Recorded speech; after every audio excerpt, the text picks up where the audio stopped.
ప్రారంభ ప్రార్థనతో మనం ప్రారంభించుకున్నాం. ప్రారంభ ప్రార్థన వర్షితో వచ్చి చేస్తాం.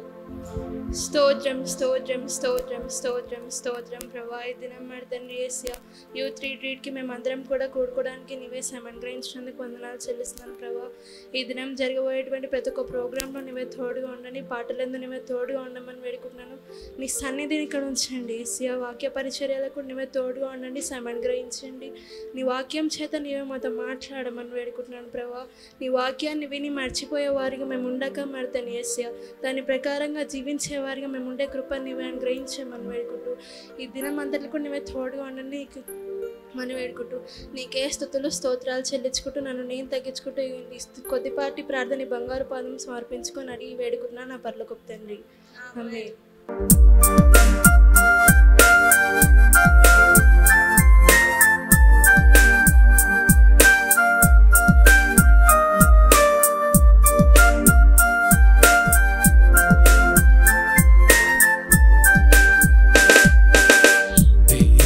సంస్తుతి చేయవే మనసా, శ్రీమంతుడగు యెహోవ సంస్తుతి చేయవే మనసా.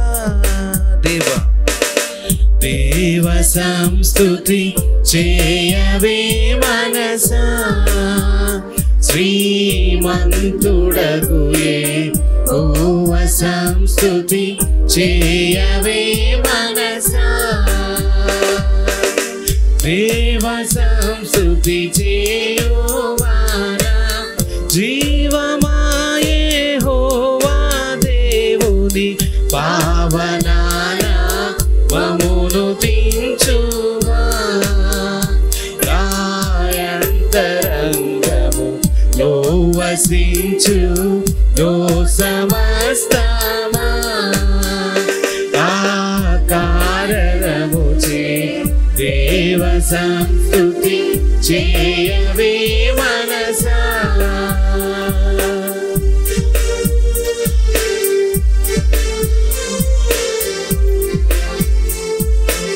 జీవమా యెహోవా నీకు చేసిన మేలను మరువకు అని పాడతాం.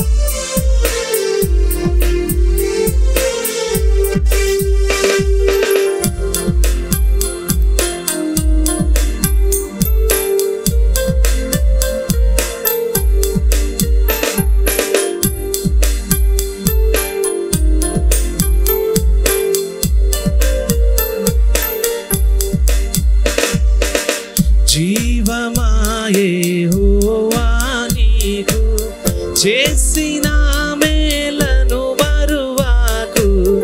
జీవమా యెహోవా నీకు చేసిన మేలను మరువకు. నీవు చేసిన పాతకంబులను వర్ణించి జబు లేవియుండే కుండజేయును. ఆ కారణముచే దేవ సంస్తుతి చేయవే మనసా.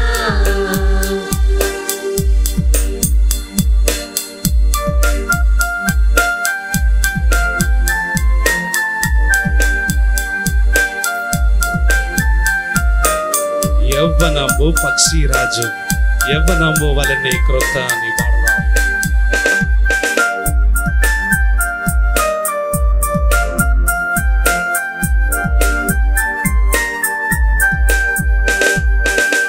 యవ్వనంబు పక్షిరాజు యవ్వనంబు వలనే క్రొత్త. యవ్వనంబు పక్షిరాజు యవ్వనంబు వలనే క్రొత్త. యవ్వనంబై వెలయునట్లుగా మేలిచ్చి నీదు భావమును తృప్తిపరచునుగా. ఆ కారణముచే దేవ సంస్తుతి చేయవే మనసా.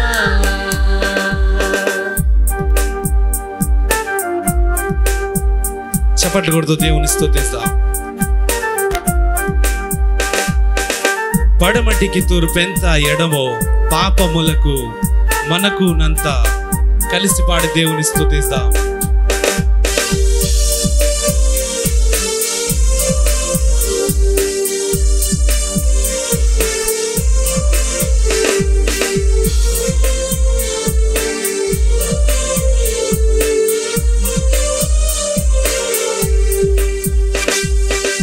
పడమటికి తూర్పెంత ఎడమో పాపములకు మనకు నంత. పడమటికి తూర్పెంత ఎడమో పాపములకు మనకు నంత. ఎడమగలుగా చేసి ఉన్నాడు మన పాపములను ఎడముగానే చేసి ఉన్నాడు. ఆ కారణముచే దేవ సంస్తుతి చేయవే మనసా.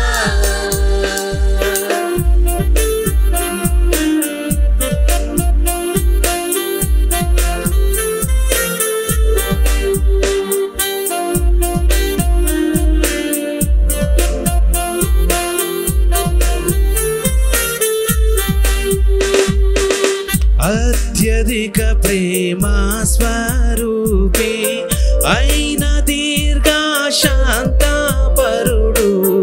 అత్యధిక ప్రేమ స్వరూపి అయిన దీర్ఘశాంత పరుడు. నిత్యము వ్యాజంబు చేయడు ఆగృపోన్నతుడు. నీపైనెప్పుడు కోపముంచాడు.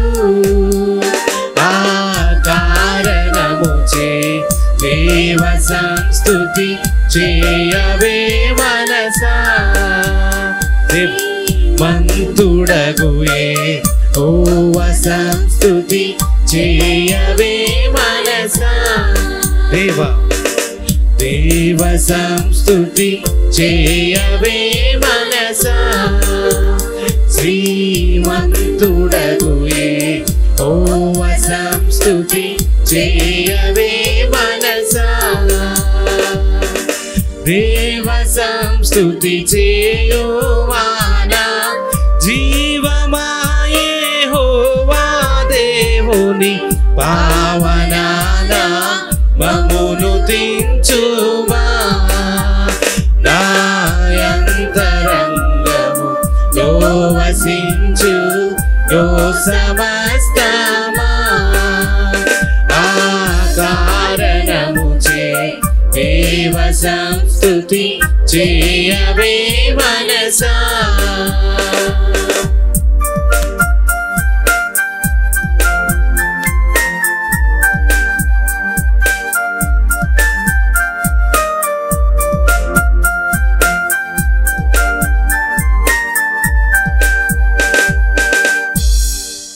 హల్లెలూయా.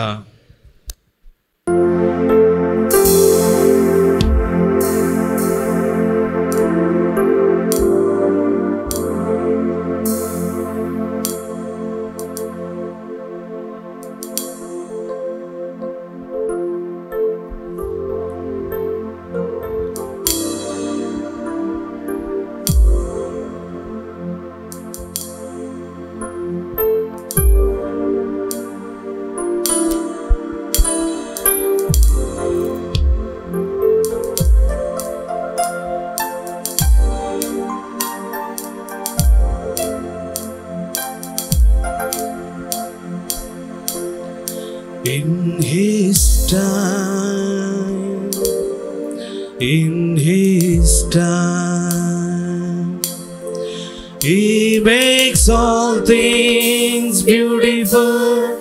In His time, Lord, please show me every day as you're teaching me your way, that you do just what you say in your time.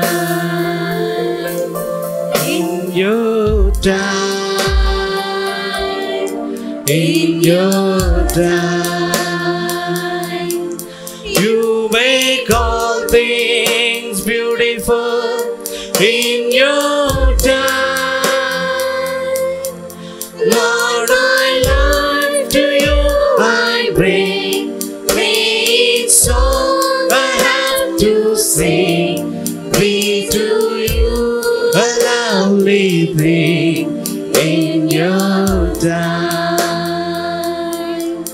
Lord, please show me every day as you're teaching me your way, that you do just what you say in your time, in your time, in your time. You make all things beautiful in your time. Lord, my life to you I bring, make song I have to sing, be to you a lovely thing in your time, in your time, in your time.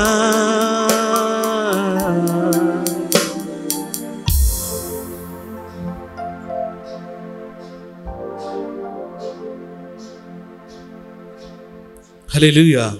Praise the Lord. దేవునికి మహిమ కలుగును గాక. Greetings to you all in the name of our Lord and Savior Jesus Christ. On behalf of Revival Fire Ministries, I welcome you all to the Youth Retreat 2025.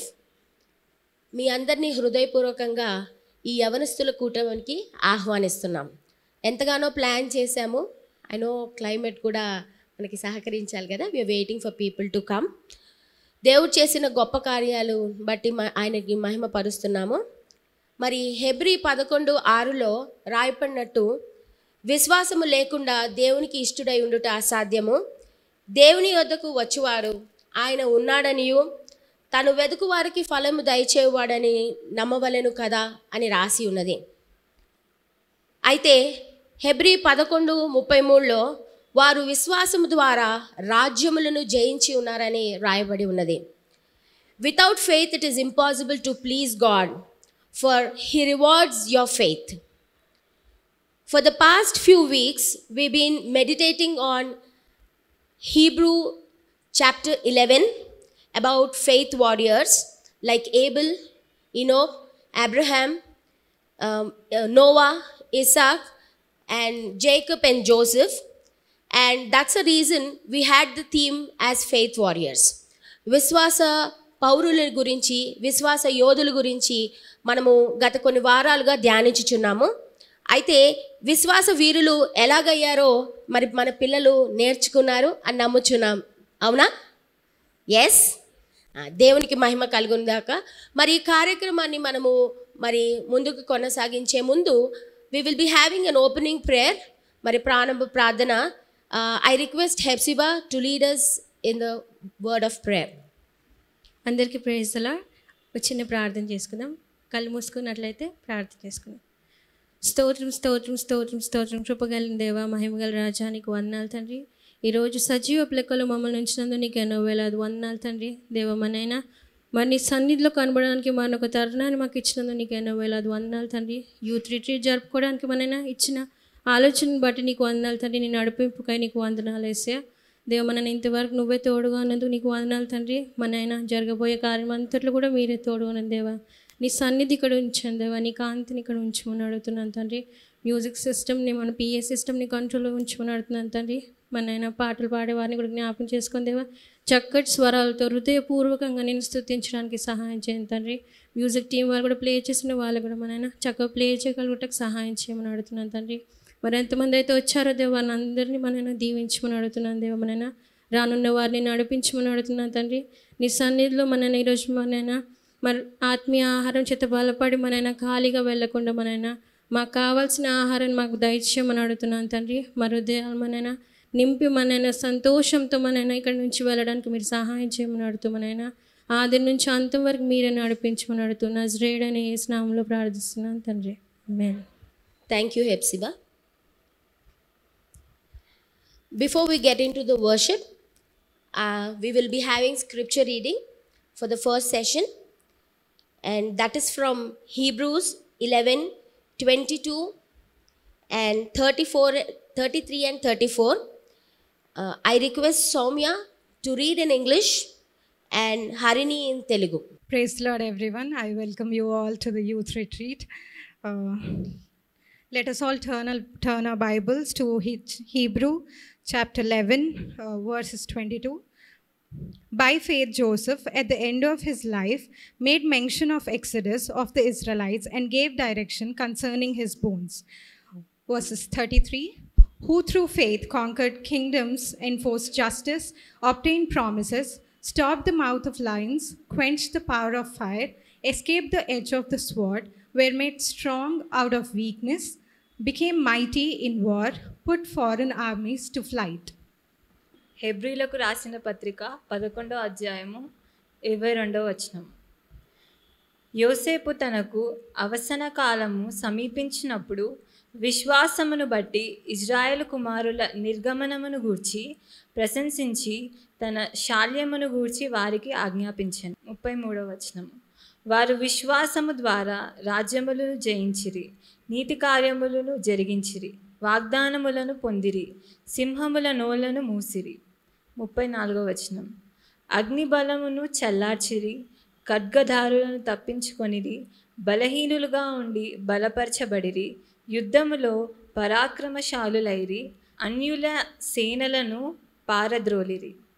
ఈ వాక్యం దేవుడు దీవించును. Thank you, Soumya and Harini, for the scripture reading. Before getting into the message, వాక్యం ధ్యానించే మునుపు మరి యవనస్తుల్ని నేను ఆహ్వానిస్తున్నాను. 2 పాటల ద్వారా దేవుని మహిమపరచాలని, ఆత్మ నింపుదలతో మనం దేవుని ఆరాధించాలని మీ అందరినీ వేడుకుంటున్నాను. మనమందరం లేచి నిలబడినట్లయితే పాపిగా నన్ను చూడలేక అనే పాట పాడుతూ దేవుని కనపరుతాం.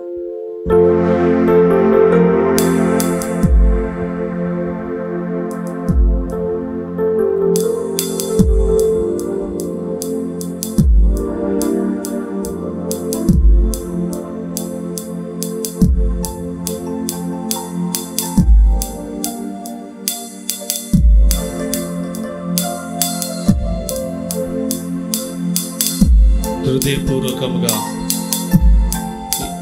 ఈ ఆరాధన పాట పాడుతూ దేవుని కనబరుస్తాం, దేవుని ఆరాధన చేద్దాం ప్రియులారా.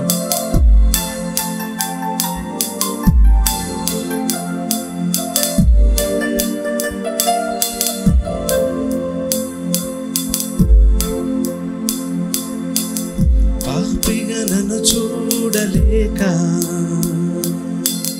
పాపముగా మారినావా, దోషిగా నన్ను చూడలేక నా శిక్ష నీవు పొందినావా. పాపిగా నన్ను చూడలేక పాపముగా మారినావా, దోషిగా నన్ను చూడలేక నా శిక్ష నీవు పొందినావా.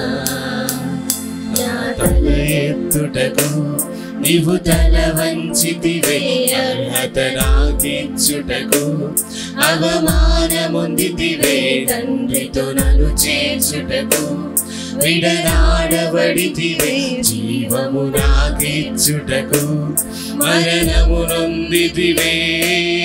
నీవే నీవే నీవే దేవా, నీవే నీవే నా యేసయ్యా, నీవే నీవే నీవే దేవా, నీవే నీవే నా యేసయ్యా, నీవే నీవే నీవే నీవే దేవా, నీవే నీవే నా యేసయ్యా, నీవే నీవే నీవే నీవే దేవా నీవే నీవే నా యేసయ్యా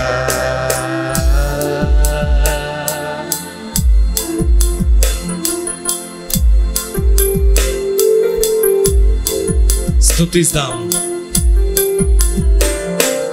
పరమును వీడి ఈ భూమికి దిగి వచ్చిన రక్షకుడా అని పాడుదాం.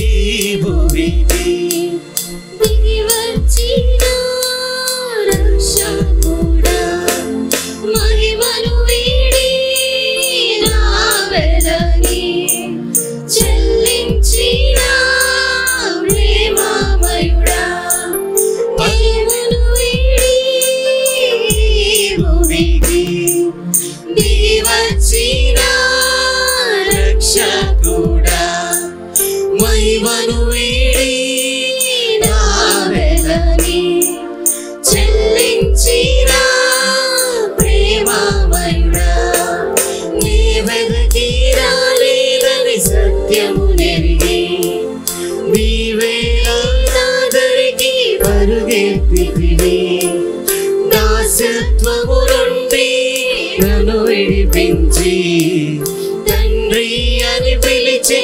భాగ్యమునిచ్చితివి ఓ నీవే నీవే నీవే దేవా నీవే నీవే నా యేసయ్యా గొంతెత్తి నీవే నీవే నీవే దేవా నీవే నీవే నా యేసయ్యా నీవే నీవే నీవే నీవే దేవా నీవే నీవే నా యేసయ్యా నీవే నీవే నీవే దేవా నీవే నీవే నా యేసయ్యా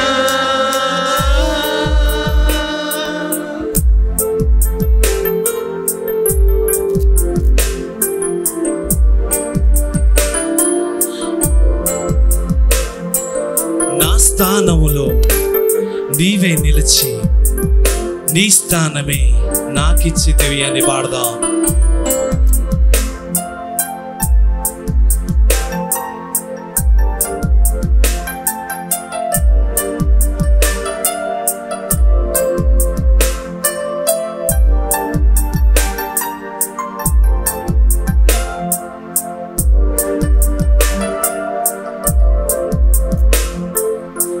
స్థానములో నీవే నిలిచి నీ స్థానమే నాకిచ్చితివి సౌందర్యవంతునిగా నన్నే చేసి సొగసంతా కోల్పోయితివి నా స్థానం నా స్థానములో నీవే నిలిచి నీ స్థానమే నాకిచ్చితివి సౌందర్యవంతునిగా నన్నే చేసి సొగసంతా కోల్పోయితివి నీ బలమంతా నాకిచ్చి బలియాగముగా నీవు మారితివి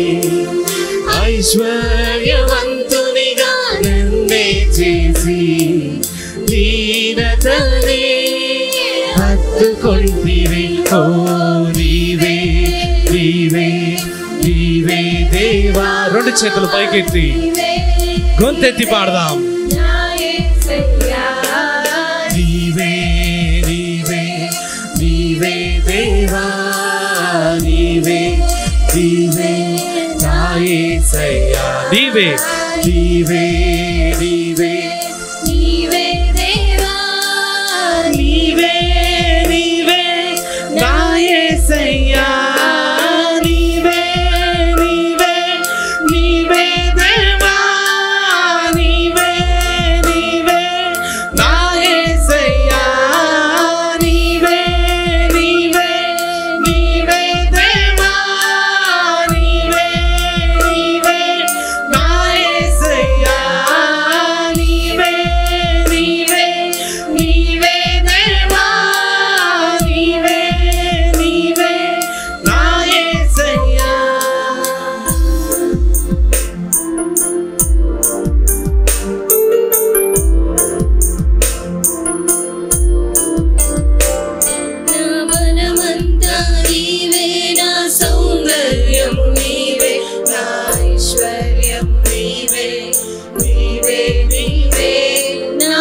అతిశయము నీవే నా ఆనందం నీవే నా ఆధారం నీవే నీవే నీవే నా బలమంతా నీవే నా సౌందర్యము నీవే నా ఐశ్వర్యం నీవే నీవే నీవే నా అతిశయము నీవే నా ఆనందం నీవే నా ఆధారం నీవే నీవే నీవే యేసయ్యా యేసయ్యా యేసయ్యా యేసయ్యా యేసయ్యా నా యేసయ్యా యేసయ్యా యేసయ్యా యేసయ్యా యేసయ్యా యేసయ్యా నా యేసయ్యా యేసయ్యా యేసయ్యా యేసయ్యా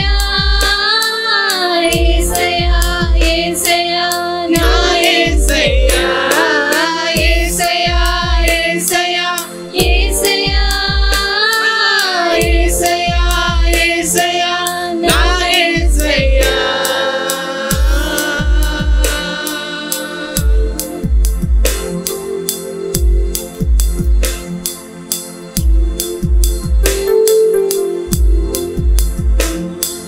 రెండు చేతులు పైకెత్తి హృదయపూర్వకంగా కొద్ది నిమిషాలు దేవుని ఆదరణ చేద్దాం ప్రియులారా. స్తోత్రం తండ్రి. అవును తండ్రి, నేను మా స్థానంలో నైనా తండ్రి మీరు నైనా తండ్రి బలియాగమయ్యారు. అందుకు వందనాలు యేసయ్యా. స్తోత్రం స్తోత్రం స్తోత్రం స్తోత్రం. స్తుతులు చెల్లిద్దాం ప్రియులారా.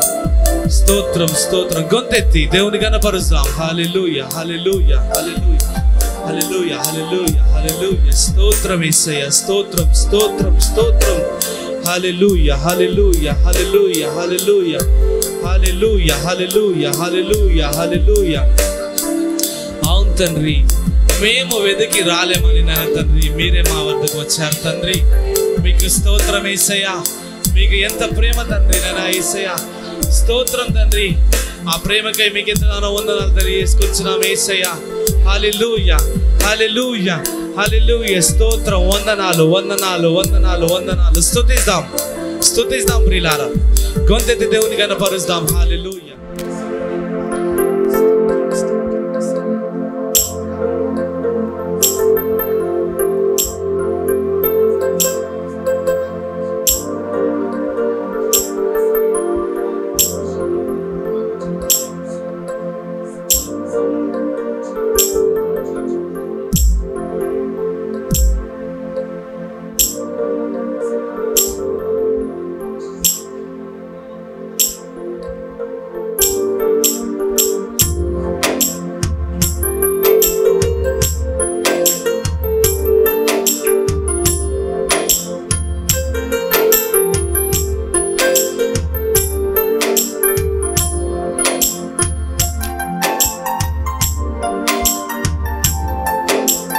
అందరం కలిసి పాడదాం. నువ్వే లేకపోతే నేను జీవించాలేను. నువ్వే లేకపోతే నేను బ్రతుకాలేను. నువ్వే లేకపోతే నేను ఊహించాలేను. నువ్వే లేకపోతే నేను లేనే లేను. నువ్వే లేకపోతే నేను జీవించాలేను. నువ్వే లేకపోతే నేను బ్రతుకాలేను. నువ్వే లేకపోతే నేను ఊహించాలేను. నువ్వే లేకపోతే నేను లేనే లేను. నిన్ను విడిచిన క్షణమే ఒక యుగమై గడిచే నా జీవితమే. చెదిరిన నా బ్రతుకే నిన్ను వెతికే నీ తోడు కోసం. నిన్ను విడిచిన క్షణమే ఒక యుగమై గడిచే నా జీవితమే. చెదిరిన నా బ్రతుకే నిన్ను వెతికే నీ తోడు కోసం. నువ్వే నా ప్రాణాధారము. ఓ నువ్వే నా జీవాధారము. గొంతెత్తి పాడదాం. నువ్వే నా ప్రాణాధారము, నువ్వే నా జీవాధారము.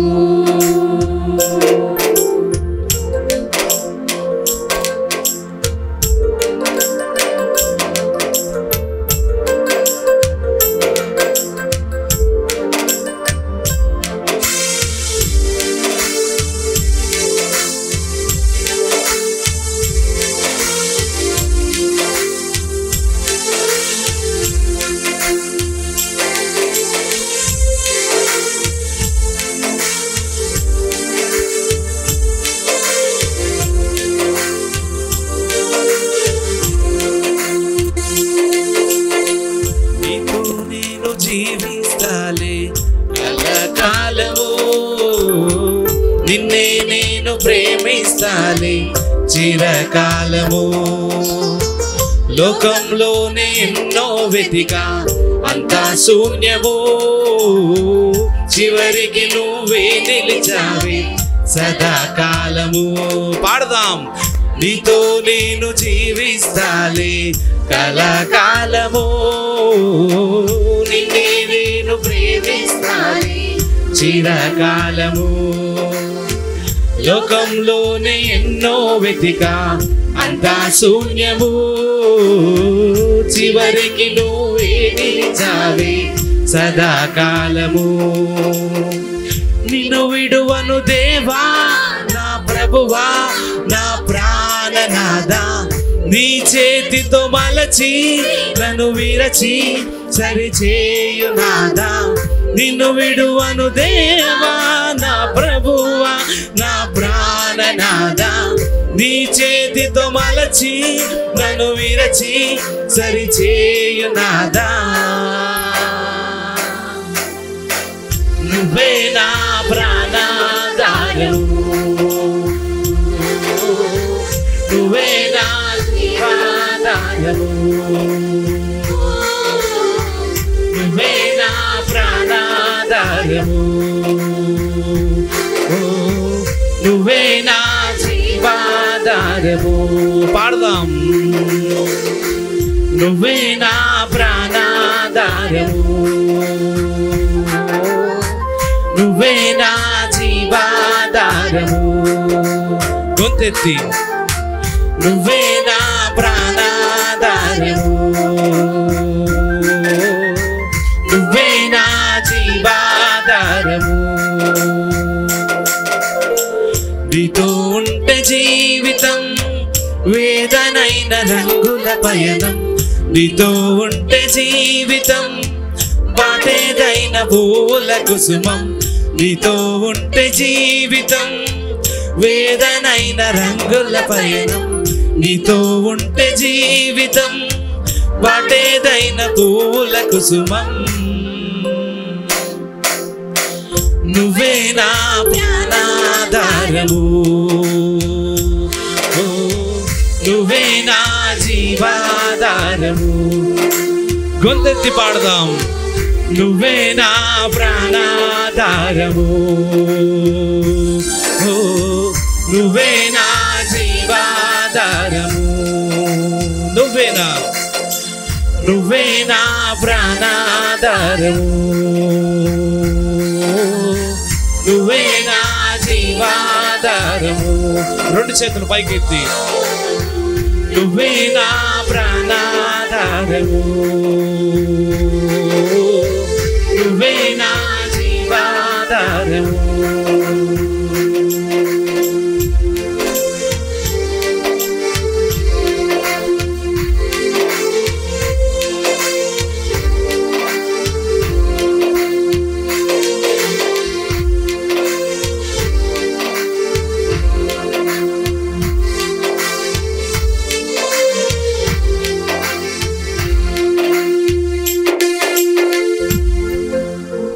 హల్లెలూయా.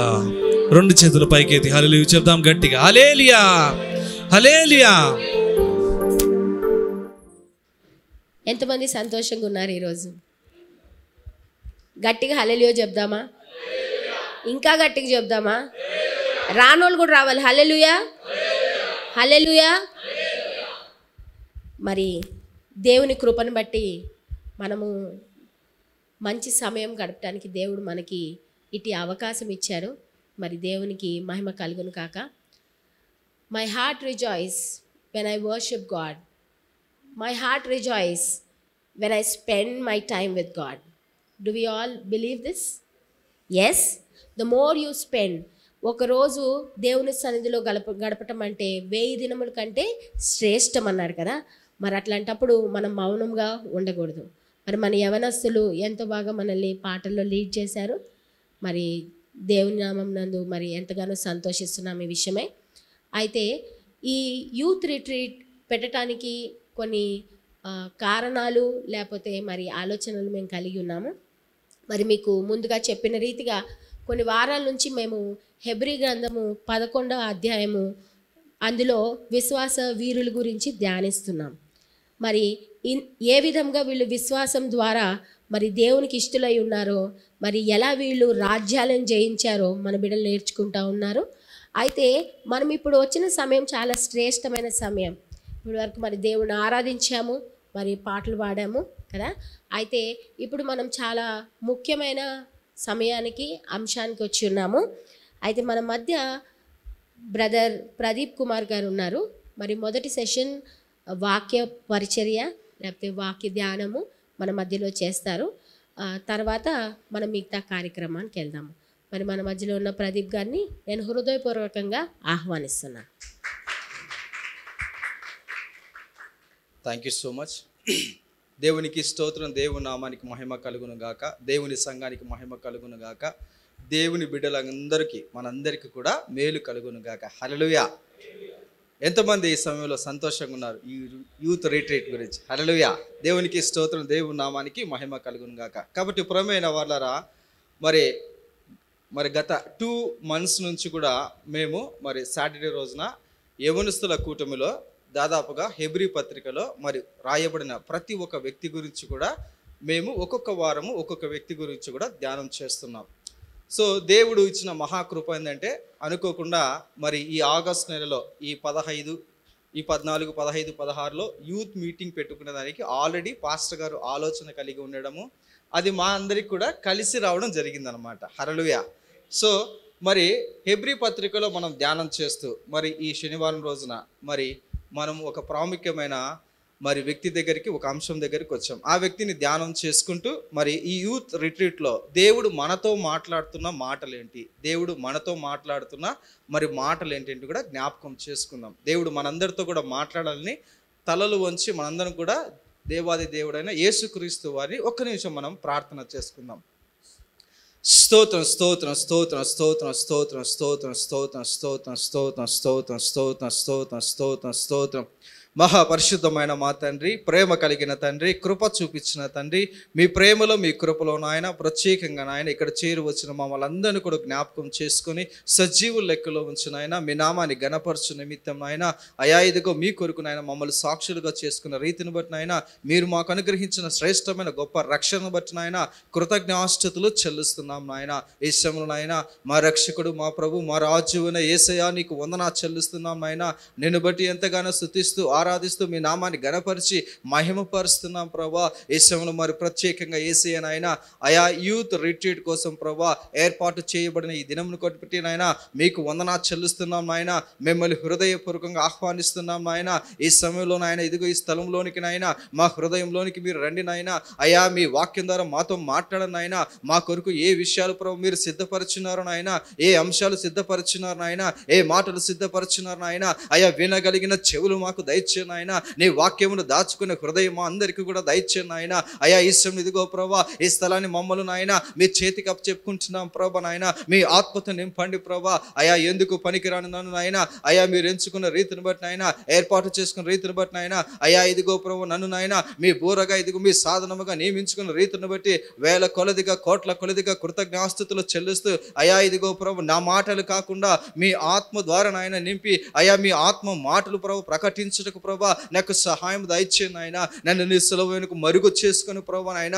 అయ్యా మీ ఆత్మ అభిషేకంతో ప్రభా నింపిన ఆయన, అయ్యా మీ వాక్యంను ప్రభు నాయన యవ్వనస్తున్న హృదయాలోనికి నాయన నడిపించుటకు నాయన మీ కృప దయచేసి అయ్యా మీరే మాకు తోడుగాని నాకు తోడుగా నడిపించమడుగుతూ ఈ సమయాన్ని ఈ స్థలాన్ని మమ్మల్ని మీ చేతికి అప్పచెప్పుకుంటూ తండ్రి ప్రార్థనంతా యేసుక్రీస్తు అతి పరిశుద్ధ నామంలో అడిగి వేడుకొని పొందిన మా ప్రియ పరలోకపు తండ్రి, ఆమేన్. హల్లెలూయా, హల్లెలూయా.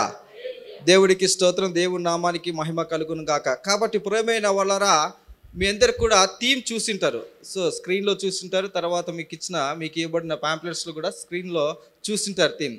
మరి దేవుణ్ణి వారు విశ్వసించి ఏ విధంగా వారు రాజ్యాలను జయించారు, వారు ఎవరు అని మనం ధ్యానం చేసినట్లయితే మరి హెబ్రీ పత్రికలో దాదాపుగా 40 వచనాలు ఉన్నాయి. ఆ 40 వచనాల్లో కూడా దాదాపుగా 18 మంది వ్యక్తుల పేర్లు రాయబడి ఉన్నాయి. హల్లెలూయా. ఆ 18 మంది వ్యక్తుల పేర్లలో దాదాపుగా మనము ఇప్పుడు దాకా 6 మంది పేర్ల గురించి, 6 మంది వ్యక్తుల గురించి వారి జీవిత విశేషాలు తెలుసుకుంటూ వారి జీవితంలో జరిగిన సంఘటనల ద్వారా ఆ పరిస్థితుల గుండా మనకు దేవుడు పాఠాలు నేర్పించాడు. ఈరోజు ఈ సమయంలో మరి యోసేపు గురించి మనము ఒక వాక్య భాగాన్ని ధ్యానం చేయబోతున్నాం. హల్లెలూయా, దేవునికి స్తోత్రం. కాబట్టి ప్రియమైన వాళ్ళరా, హెబ్రీ పత్రికలో ఎప్పుడు కూడా రాయబడిన విశేషాలు ఏంటి? 11వ అధ్యాయం అంటే ఒక వ్యక్తిని గురించిన సాక్ష్యము, ఒక వ్యక్తికి వచ్చిన ఆ వ్యక్తి సంపాదించిన అవార్డు కానీ రివార్డు కానీ రాయబడి ఉంటుంది. హల్లెలూయా, దేవునికి స్తోత్రం. కాబట్టి ప్రియమైన వాళ్ళరా, మరి గమనించినట్లయితే మరి ఆ వ్యక్తి జీవితాన్ని మనం తెలుసుకోవాలంటే మనం అందరం కూడా మరి ఆది కాండంలోకి మనం ప్రవేశించాలి. ఆది కాండంలో వారి గురించి సంపూర్ణంగా, వారి లైఫ్ గురించి సంపూర్ణంగా రాయబడి ఉంటుంది. హల్లెలూయా. ప్రియమైన వాళ్ళరా, ఒకసారి ఆది కాండంలోకి మనం ప్రవేశిద్దాం. ఆది కాండంలోకి మనం ప్రవేశించేటప్పుడు మరి మేము ఏ రీతిగా అయితే యవనస్తుల కూటమిలో మరి ధ్యానం చేస్తున్నామో అదే రీతిగా వాక్యాన్ని మనం ధ్యానం చేద్దాం. హల్లెలూయా. మొట్టమొదటిగా ఆది కాండంలో చూస్తే గన ఆది కాండము పరిచయం అన్నమాట. ఆది కాండము గుర్తు పెట్టుకున్న దానికి, ఆది కాండము మన హృదయాల్లో ముద్రించుకున్న దానికి ఒక విభజన చేసుకున్నాము. ఆ విభజన ఏంటంటే గన మరి ఆది కాండము 1వ అధ్యాయం నుంచి ఎన్ని అధ్యాయాలునండి? 50. ఓకే, దేవునికి స్తోత్రం. సో మొదటి అధ్యాయం నుంచి కూడా 11వ అధ్యాయం వరకు కూడా, అంటే 1 నుంచి 11th చాప్టర్ వరకు కూడా మనం ఒక విభజన అనుకున్నాం, ఒక పార్ట్గా అనుకున్నాం. తర్వాత 12వ అధ్యాయం నుంచి మరి 50వ అధ్యాయం వరకు కూడా రెండవ విభజనగా, రెండవ పార్ట్గా అనుకున్నాం. హల్లెలూయా. మరి మొదటి పార్ట్లో 1వ అధ్యాయం నుంచి 11వ అధ్యాయం వరకు కూడా 4 సంఘటనల గురించి ప్రత్యేకంగా మనం ధ్యానం చేసాం. 4 సంఘటనలు, మానవ జాతిలో జరిగిన ఒక ప్రాముఖ్యమైన 4 సంఘటనల గురించి మనం ధ్యానం చేసాం. కాబట్టి 4 సంఘటనలు చూస్తే గన మొదటి పాపం గురించి ధ్యానం చేసాం, రెండోది మొదటి హత్య గురించి ధ్యానం చేసాం, మూడవది మొదటిగా ఎత్తబడిన నరుని గురించి ధ్యానం చేసాం, అలాగే 4వది మొదటిగా రక్షింపబడిన నరుణ్ణి గురించి లేకపోతే కుటుంబం గురించి ధ్యానం చేసాం. హల్లెలూయా. కాబట్టి మొదటి అధ్యాయం నుంచి 11వ అధ్యాయం వరకు కూడా 4 ప్రాముఖ్యమైన సంఘటనలను మనం ధ్యానం చేసాం. అలాగనే చూస్తే మరి 12వ అధ్యాయం నుంచి 50వ అధ్యాయం వరకు దాదాపుగా 39 అధ్యాయాలు ఉన్నాయి. ఆ 39 అధ్యాయాల్లో 4 ప్రాముఖ్యమైన వ్యక్తుల గురించి మనం ధ్యానం చేసాం. అంటే 3 వ్యక్తుల గురించి ధ్యానం చేసాం. ఈరోజు 4వ వ్యక్తి గురించి ధ్యానం చేయబోతున్నాం. ఆ 3 వ్యక్తులు ఎవరండి? Abraham, Isaac, Jacob. ఓకే, దేవుడికి స్తోత్రం. కాబట్టి ప్రియమైన వాళ్ళరా, 4 వ్యక్తుల గురించి మనం ధ్యానం చేయాలనుకున్నాము. 4 వ్యక్తుల్లో 3 వ్యక్తుల గురించి మనం ధ్యానం చేశాం. మరి మొదటి వ్యక్తి అబ్రహాము, రెండవ వ్యక్తి ఇస్సాకు, మూడవ వ్యక్తి యాకోబు, 4వ వ్యక్తి యోసేపు. హల్లెలూయా. కాబట్టి ప్రియమైన వాళ్ళరా, మరి యోసేపు గురించి మనం ధ్యానం చేయబోతున్నాము. హల్లెలూయా.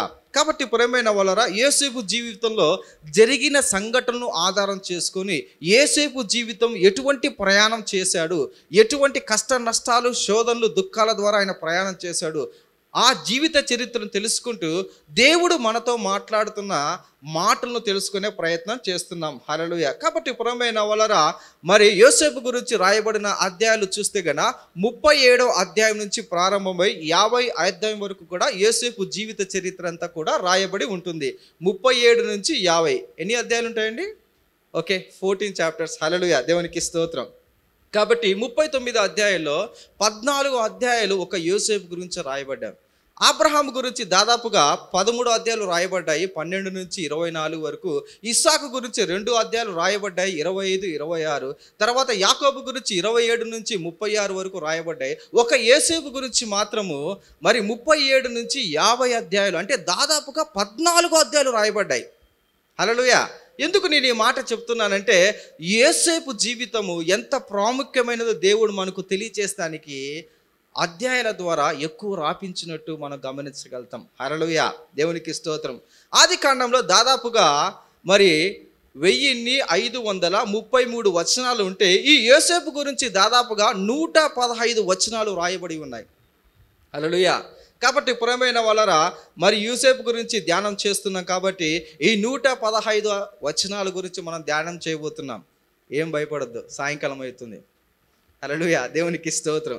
కాబట్టి ప్రియమైన వాళ్ళరా, ఈ 37వ అధ్యాయం నుంచి 50 అధ్యాయం వరకు, అంటే దాదాపుగా ఈ 14 అధ్యాయాలను కూడా మనం గుర్తించుకునేదానికి, లేకపోతే యవ్వనస్తులు గుర్తించుకునేదానికి మరి ఒక అక్షరంతో మనం ధ్యానం చేస్తున్నాం. am I right or not? హల్లెలూయా, యవ్వనస్తులందరూ చెప్పాలి. దేవునికి స్తోత్రం. కాబట్టి ప్రతి అధ్యాయాన్ని కూడా మన హృదయంలో ఉంచుకున్న దానికి, మన హృదయంలో ముద్రించుకున్నదానికి ఒక అక్షరము, ఒక పేరు చెప్తానే మనకు ఆ అధ్యాయంలో జరిగిన స్టోరీ అంతా జ్ఞాపకం ఉండేదానికి మనం ప్రయత్నం చేస్తున్నాం. గత అబ్రహాం విషయంలో కానీ, ఇస్సాకు విషయంలో కానీ, యాకోబు విషయంలో కానీ. అలాగనే యోసేపు గురించి వ్రాయబడిన అధ్యాయాలు దాదాపుగా 14 అధ్యాయాలు ఉన్నాయి. ఈ 14 అధ్యాయాలు కూడా యోసేపును గురించి, ఆయన జీవిత చరిత్ర, ఆయన లైఫ్ స్టోరీని గుర్తించుకోవడానికి ఒక ప్రయత్నం చేద్దాం. హల్లెలూయా. మొట్టమొదటికి 37వ అధ్యాయంలో మరి యోసేపు జీవిత చరిత్ర స్టార్ట్ అవుతుంది. హల్లెలూయా. 37వ అధ్యాయంలో చూస్తే అక్కడ ఆ అధ్యాయానికి టైటిల్ ఏంటంటే ప్రేమ. దేవుడు ప్రేమ స్వరూపైనాడు కాబట్టి ప్రతి ఒక్కటి ప్రేమతోనే ఆరంభమవుతుంది. హల్లెలూయా. మొదటి మాట ఏంటంటే ప్రేమ. ఏంటి? తండ్రి ప్రేమ. తండ్రి ప్రేమతో కుమారుని ప్రేమించినట్టు రంగురంగుల ఒక నిలువు టంగిని వేయించినట్టు మనం గమనించగలుగుతాం. కాబట్టి మరి ఆ కోటు వేసిన తర్వాత అన్నలు ఏ విధంగా అసూయ పెంచుకున్నారు, వారు తమ్ముడి పైన పగ ఏ విధంగా పెట్టుకున్నారు. కాబట్టి ఆ అధ్యాయానికి అంతా కూడా 37వ అధ్యాయానికి అంతా కూడా మరి ఇచ్చిన టైటిల్ ఏంటంటే ప్రేమ పగ. చెప్పాలి, ఏం టైటిల్ అండి? ప్రేమ పగ. రైట్. మనకి ఎప్పుడైనా ఇంకా 37వ అధ్యాయంలో ఉంటే 2 విషయాలు కనిపిస్తాయి ఖచ్చితంగా, ప్రేమ పగ. హల్లెలూయా. అలాగనే 38వ అధ్యాయంలో చూస్తే కన్నా పెళ్ళి, అంటే ఎవరు? యూదా మరి పెళ్లి చేసుకుంటాడు. యూదా కోడలు తామారు గురించి అక్కడ రాయబడి ఉంటుంది. యూదా సంతానం అంతటి కూడా అక్కడ రాయబడి ఉంటుంది. అలాగనే 39వ అధ్యాయంలో చూస్తే మరి పాపము ఆయన పారిపోవడం. అంటే ఈ యోసేపు వచ్చేసేసి మరి పోతీఫరు వారి ఇంట్లో జీతగాడిగా పనిలోకి నియమించబడతాడు, పని చేస్తూ ఉంటాడు. ఈ పోతీఫరు భార్య మరి కన్ను వేసి ఆమె పాపము చేయమని పిలిచినప్పుడు యోసేపు దేవుని యందు భయభక్తులు కలిగిన వాడే ఆ పాపము నుంచి పారిపోయినట్టు మనం గమనించగలుగుతాం. సో ఈ టైటిల్ 39వ అధ్యాయానికి టైటిల్ ఏంటంటే పాపము పారిపోవడం. హల్లెలూయా. కాబట్టి అదే రీతిగా చూస్తే ఆది కాండం 40వ అధ్యాయం 40th చాప్టర్లో చూసుకుంటే ఈ పారిపోయిన యోసేపును పట్టుకొని బంధించడము, చెరసాల్లో ఉంచడం, దాదాపుగా 2 సంవత్సరాలు చెరసాల్లో ఉన్నట్టు మనం గమనించగలుగుతాం. అక్కడ పానదాయ భక్షకులు, తర్వాత రొట్టె కాల్చుకునేవారు, వారిద్దరు కూడా పోతీఫరు రాజుకు వ్యతిరేకంగా ఆలోచన చేసి వారు కూడా అక్కడ జైల్లో ఉంటారు. కాబట్టి అక్కడ రాయబడిన టైటిల్ ఏంటంటే 40వ అధ్యాయానికి పట్టుకోవడం, పారిపోయిన వ్యక్తిని పట్టుకోవడం, బంధించడం, జైలు శిక్ష అనుభవించడం చూస్తాం. అలాగనే 41వ అధ్యాయంలో చూస్తే గన మరి ఫరో రాజు ఒక పిలుపు ఉంటుందన్నమాట. ఏంటి ఆ పిలుపు అంటే బంధించబడిన, ఖైదీలో ఉంచబడిన యోసేపును రమ్మని ఒక పిలుపు ఇస్తాడు. ఏంటి ఆ పిలుపు అంటే మనందరికీ తెలుసు, మరి రాజుకు కలలు వస్తాయి. ఆ కలల భావం చెప్పేవాళ్ళు ఎవరు ఉండరు. కాబట్టి ఈ కలల భావం చెప్పేవాళ్ళు ఎవరైనా ఉన్నారు అంటే గన యోసేపు ఒక వ్యక్తి ఉన్నాడు జైల్లో. ఇంతకుముందు మాకు కూడా కలలు వచ్చినప్పుడు ఆయన చెప్పాడు అని రాజుకు ఇన్ఫర్మేషన్ ఇస్తే ఈ ఫరో రాజు పిలుస్తాడు, యోసేపు వచ్చి నా కలల భావం చెప్పు అని. హల్లెలూయా. కాబట్టి అక్కడ చూస్తే గన ఫరో ఆ పిలుపు వలన మరి ప్రార్థన చేసుకుంటున్న మరి యోసేపుని పిలిపించడం వల్ల ఆయనకు పదవి వస్తుంది. అందరికీ ప్రధానమంత్రి పదవి వచ్చినట్టు మనకు తెలుసు. హల్లెలూయా. అలాగనే చూస్తే మరి 42వ అధ్యాయంలో చూస్తే మరి యాకోబు సంతానం, మరి యాకోబు సంతానము వారు కానానులో ఉంటారు. వారు కొరత రావడము, కరువు రావడము, ఆహారము లేకపోవడం వల్ల యాకోబు 10 మంది పిల్లలు ఐగుప్తు దేశానికి యోసేపు దగ్గరికి వెళ్తారు. ఆహారం కోసం వారు కలుసుకుంటారు. అక్కడ మరి వెళ్ళినట్టు మనం గమనించగలుగుతాం. 43వ అధ్యాయంలో చూస్తే అక్కడికి వెళ్ళిన యాకోబు సంతానం 10 మందిలో ఒకరైన సిమ్యోను పట్టబడతాడు. కాబట్టి సిమ్యోను పట్టబడినప్పుడు మళ్ళీ వీళ్ళందరూ కూడా రిటర్న్ వస్తారు. రిటర్న్ వచ్చినప్పుడు తన తండ్రి యాకోబుకు చెప్తాడు. చెప్పినప్పుడు మళ్ళీ బెన్యామీను తీసుకుని వెళ్తాడు. అదే 43వ అధ్యాయంలో చూస్తే 44వ అధ్యాయంలో చూస్తే బెన్యామీను ఈసారి పట్టబడతాడు. హల్లెలూయా. సో ఇదంతా యోసేపు ఒక పథకం ప్రకారం, ఒక ప్రణాళిక ప్రకారం చేస్తూ ఉంటాడు. 44వ అధ్యాయానికి టైటిల్ అంటే బెన్యామీను పట్టబడ్డాం. 45వ అధ్యాయంలో చూస్తే గన మరి యోసేపు తన తమ్ముళ్లకు లేక తన అన్నలకు తన్ను తాను తెలియచేసుకుని, నేను ఎవరిని? యోసేపును, యాకోబు కుమారుడు నేను. ఇక్కడ ప్రధానమంత్రిగా ఉన్నప్పుడు కూడా యాకోబు కుమారుడు తన ప్రేమను వెల్లడిపరుస్తూ ఆయన ప్రకటిస్తాడు. ప్రేమను ప్రకటించడం 46వ అధ్యాయంలో యోసేపు యొక్క ప్రేమను ప్రకటించడం. మరి 47వ అధ్యాయంలో చూస్తే యాకోబుకు వర్తమానం వచ్చి, ఈ యాకోబు వచ్చేసి ఆయన తన మొత్తం మందిని 70 మందిని తీసుకొని, తన సంతానాన్ని అంతా తీసుకొని కానాను నుంచి ఐగుప్తుకు ప్రయాణమై పోతాడు. అది కాబట్టి 47వ అధ్యాయము ప్రయాణం, యాకోబు ప్రయాణము.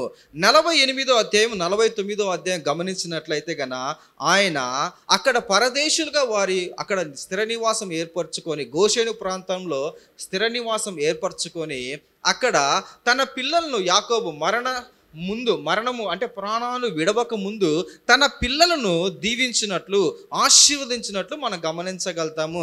మరి 50వ అధ్యాయంలో చూస్తే గన యోసేపు అక్కడ ప్రధానమంత్రిగా దాదాపుగా 110 సంవత్సరాలుగా మరి వయసులో ఆయన మరి ప్రాణం విడిచినట్టు మనం గమనించగలుగుతాం. 37వ అధ్యాయంలో చూస్తే ఆయన యోసేపు 17 ఏళ్ళ మరి ప్రాయం నుంచి స్టార్ట్ చేస్తే 50వ అధ్యాయంలోకి వచ్చేకల్లా దాదాపుగా 110 సంవత్సరాల వయసు. అంటే ఇప్పుడు మనం ఈ అధ్యాయాలన్నీ కూడా ధ్యానం చేస్తే దాదాపుగా 93 సంవత్సరాల జీవిత చరిత్ర ఈరోజు మనం తెలుసుకోబోతున్నాం. హల్లెలూయా, దేవునికి స్తోత్రం.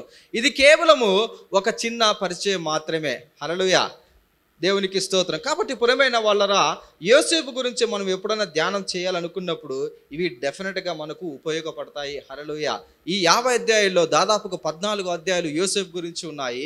యోసేపు గురించి రాయబడిన ఆ 14 అధ్యాయాలు కూడా ఒక పదంతో మనం గుర్తుపెట్టుకున్నట్టయితే మన జీవిత కాలం వల్ల మనకు మన హృదయంలో అవి ఉంటాయి. హల్లెలూయా, దేవునికి స్తోత్రం. కాబట్టి ప్రియమైన వాళ్ళరా, మరి యోసేపు జీవితాన్ని ధ్యానం చేసుకుంటూ మనం దేవుడు ఏం ఆశపడుతున్నాడు మనకు నేర్పించాలని, దేవుడు యోసేపు ద్వారా మనకు ఏం నేర్పించబోతున్నాడు, ఇక్కడ కూర్చున్న ప్రతి ఒక్కరు కూడా ఒక మంచి జీవితం జీవించాలి, ఒక సక్సెస్ఫుల్ లైఫ్ జీవించాలి, ఒక ఉన్నతమైన స్థాయికి వెళ్ళాలి, ఒక గొప్ప స్థాయిలో నేను ఉండాలని ఆశపడుతూ ఉంటారు. హల్లెలూయా. యవనస్తులైతే ప్రత్యేకంగా, మరి యూత్ అయితే కోరుకుంటూ ఉంటారు. కాబట్టి దీనికోసం మరి ఆశతో ఆసక్తితో వారు కష్టపడుతూ అనేక దశలుగా, అంటే 10th క్లాస్ నుంచి ఇంటర్మీడియట్ నుంచి డిగ్రీ నుంచి పీజీ నుంచి మరి ఉద్యోగం పొందే స్థాయికి వస్తూ ఉంటారు. అనేక దశల ద్వారా వెళుతూ ఉంటారు.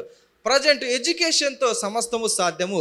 ఎడ్యుకేషన్లో ఈ లైఫ్, ఈ మరి భవిష్యత్తుకు సంబంధించిన, అంటే ఏదైతే మనం అనుకుంటామో, ఏదైతే కోరుకుంటామో, ఏ జాబ్లో అయితే చేరాలో, ఏ ఉన్నతమైన స్థాయి పొందాలో అటువంటి దానికోసం అంతా కూడా ఎడ్యుకేషన్ మరి సాధ్యం అనుకుంటూ, జ్ఞానంతో సాధ్యం అనుకుంటూ, కష్టంతో సాధ్యం అనుకుంటూ కష్టపడుతూ ఉంటారు. హల్లెలూయా, దిస్ ఈజ్ క్వైట్ జనరల్. హల్లెలూయా. అయితే నా ప్రశ్న, యోసేపు జీవితంలో ఎలా సాధ్యమైంది? మరి యోసేపు జీవితంలో ఎలా సాధ్యమైంది?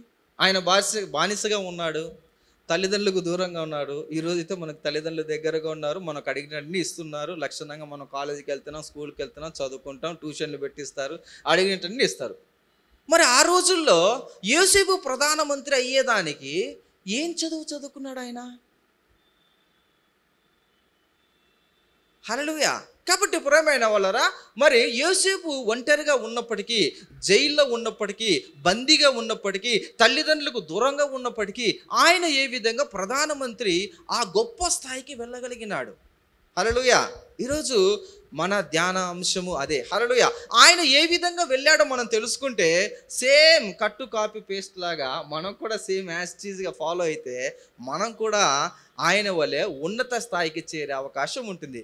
దేవుడు కోరుకునేది కూడా ఇదే. ఆయన బిడ్డలుగా ఉన్న మనం అందరం కూడా ఒక ఉన్నత స్థాయిలో ఉండాలి. దేవునికి స్తోత్రం కదండి. అబ్రహాముకి ఇచ్చిన వాగ్దానం నీ సంతానం అనబడే వారు రాజులుగా ఉంటారు.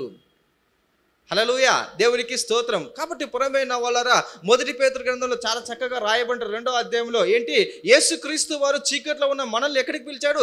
ఆశ్చర్యకరమైన తన వెలుగులోనికి పిలిచి ఏం చేశాడంటే మనల్ని రాజులుగా యాజకులుగా నియమించాడు. హల్లెలూయా. దేవునికి స్తోత్రం. దేవుడు కోరుకునేది కూడా ఇదే. హల్లెలూయా. కాబట్టి పురమైన వాళ్ళరా, యేసు క్రీస్తు ప్రభువు వారు మనల్ని అందరినీ ఎంతగానో ప్రేమిస్తూ ఉన్నాడు. యోసేపు గురించి రాయబడిన మరి 14 అధ్యాయాల్లో కూడా ఒక ముఖ్యమైన అధ్యాయాలు, అంటే ఆయన గురించి ఒక ప్రత్యేకంగా టర్నింగ్ పాయింట్స్ అంటారు కదా, ఆ టర్నింగ్ పాయింట్స్ ఉన్న అధ్యాయాలను మనం గమనించుకుంటూ ఆ అధ్యాయాల గుండా మరి వాక్యాన్ని మనం ధ్యానం చేసుకుంటూ మన జీవితాలను మనం సరి చేసుకునే ప్రయత్నం చేసుకొని దేవునికి ఇష్టకరంగా, దేవునికి ప్రీతికరంగా మారినట్లయితే, దేవుడు యోసేపును ప్రేమించినట్లయితే నిన్ను నన్ను కూడా అందరినీ కూడా దేవుడు ప్రేమిస్తాడు. హల్లెలూయా. కాబట్టి ప్రేమైన వాళ్ళరా, 3 దశలుగా యోసేపు జీవితాన్ని మనం 3 రకాలుగా, 3 దశలుగా, 3 అంశాలుగా మనం ఈరోజు ధ్యానం చేయబోతున్నాం. కాబట్టి ప్రియమైన వాళ్ళరా, మొట్టమొదటి అంశాన్ని మరి ఆదికాండంలో 37వ అధ్యాయాన్ని మనం చదువుతున్నాం. హల్లెలూయా. 37వ అధ్యాయం చదవక ముందు ఒక చిన్న పరిచయం. 37వ అధ్యాయంలో ఏముంటుంది మనం విన్నామండి? ప్రేమ, పగ. రైట్, అందరు రాసుకున్నారు. దేవునికి స్తోత్రం. కాబట్టి యోసేపు జీవితంలో ఆయన తండ్రి ఏ విధమైన ప్రేమ చూపించాడు, యోసేపు జీవితంలో తన సహోదరులు ఎటువంటి పగను కలిగి ఉన్నారు, ఎటువంటి అసూయను కలిగి ఉన్నారు, ఇది మన మొదటి టాపిక్. ఈ దశకు ఏంటంటే ఆయన జీవితంలో ప్రేమ ద్వారా ఆయన నిలువుటంగి రంగులు కలిగిన ఆ షర్టును వాళ్ళు వేసుకున్నప్పుడు తన సహోదరులే చూచి అసూయ చెందినట్టు, ఆ అసూయ ద్వారా ఆయనకు వచ్చిన కష్టాలు, ఆ అసూయ ద్వారా ఆయనకు వచ్చిన శ్రమలను మనం చూస్తున్నాం. అక్కడ తండ్రి పిలుపును చూస్తున్నాము, తండ్రి ప్రేమను చూస్తున్నాము, తండ్రి ఇచ్చే ఫలమును చూస్తున్నాము. హల్లెలూయా. రెండవది చూస్తే గన 39వ అధ్యాయంలో, మరి 39వ అధ్యాయంలో చూస్తే గన 39లో ఏం రాసుకున్నామండి? పాపము పారిపోవడం. హల్లెలూయా. కాబట్టి పనిచేస్తున్న సమయాల్లో మరి లోకం ఎప్పుడు కూడా పాపం వైపే పిలుస్తూ ఉంటుంది. శరీర ఆశలు మరి లోకం వైపు అట్రాక్ట్ చేస్తూ ఉంటాయి, పాపం వైపు అట్రాక్ట్ చేస్తుంటుంది. అలాంటి స్థితిగతుల్లో యోసేపు ఏ విధంగా పారిపోయాడు, ఎందుకు పారిపోయాడు, పారిపోవడం వల్ల ఆయనకు వచ్చిన ఫలం ఏంటి, ఇవి మనం తెలుసుకోబోతున్నాం. మూడవ దశ, ఆ 2వ దశకు పేరు ఏంటంటే గన పాపపు పిలుపు. ఏం పిలుపు అండి? లోకపు పిలుపు, పాపపు పిలుపు. ఆ పిలుపులో మరి ఏ విధంగా ఆ శోధనను లేదా ఆ పరీక్షను యోసేపు ఏ విధంగా జయించాడు. హల్లెలూయా. 3వ విషయం చూసుకుంటే గన మరి ఫరో పిలుపు 41, 42, 1వ అధ్యాయంలో చూస్తే గన 1వ మాట చూస్తే ఫరో పిలుపు వచ్చేంత వరకు యోసేపు ఎటువంటి సహనాన్ని కలిగి ఉన్నాడు, యోసేపు ఎటువంటి ఓర్పును కలిగి ఉన్నాడు, యోసేపు ఏ విధంగా ఆ కాలాన్ని జయించాడు. హల్లెలూయా. వాగ్దానాన్ని స్వతంత్రించుకోవాలంటే ఒక సమయం ఉంటుంది. ఇప్పుడు దాకా మనం పాట పాడాం, ఇన్ హీస్ టైం, ఆయన సమయంలో ఆయన చేసే దేవుడు. హల్లెలూయా. కాబట్టి ఆ నిర్ణయ కాలం వచ్చేంత వరకు ఆయన ఆ జైల్లో ఖైదీలో ఉన్నప్పుడు ఏ విధంగా ఆయన ప్రార్థన చేసుకుంటూ తన్ను తాను తగ్గించుకుంటూ దేవుని నామాన్ని మహిమపరుస్తూ జైల్లో ఉండగలిగినాడు. హల్లెలూయా. కాబట్టి ఆయన పదవి ఎలా పొందుకున్నాడంటే ప్రార్థన ద్వారా పొందుకున్నాడు. హల్లెలూయా. దేవునికి స్తోత్రం. ఆయన పదవి ఎలా పొందుకున్నాడు? ప్రార్థన ద్వారా. ఆయన కష్టం ద్వారా కాదు, ఆయన చదువు ద్వారా కాదు. హల్లెలూయా. తల్లిదండ్రులు ఇచ్చిన ఆస్తిపాస్తుల వల్ల కాదు, తల్లిదండ్రుల రికమెండేషన్లో కాదు. ఎలా పొందుకున్నాడు ఆ పదవినంటే ప్రార్థనతో పొందుకున్నాడు. ప్రియమైన వాళ్ళరా, తల్లిదండ్రులుగా ఉన్న మనం కూడా మన పిల్లలకు ప్రార్థన నేర్పిస్తున్నామా? హల్లెలూయా. దేవునికి స్తోత్రం. ఈ విషయాలన్నీ కూడా మనం ధ్యానం చేసుకుందాం. యోసేపు ఏ విధంగా సక్సెస్ అయ్యాడో మనకు తెలిస్తే మనం కూడా సక్సెస్ అయ్యేది. అయ్యే బుక్స్ తీసుకోవడము, చదువుకోవడము, ఎగ్జామ్ రాయడం, పాస్ కావడం, సింపుల్, చాలా ఈజీ అసలుకు. హల్లెలూయా. కాబట్టి ప్రియమైన వారు, ఇప్పుడు ఆదికాండం 37వ అధ్యాయము 1 నుంచి 4 వచనాలు మనం చదువుకొని ధ్యానం చేద్దాం. యాకోబు వంశావళి ఇది. యోసేపు 17 వాడై తన సహోదరులతో కూడా మందను మేపుచుండెను.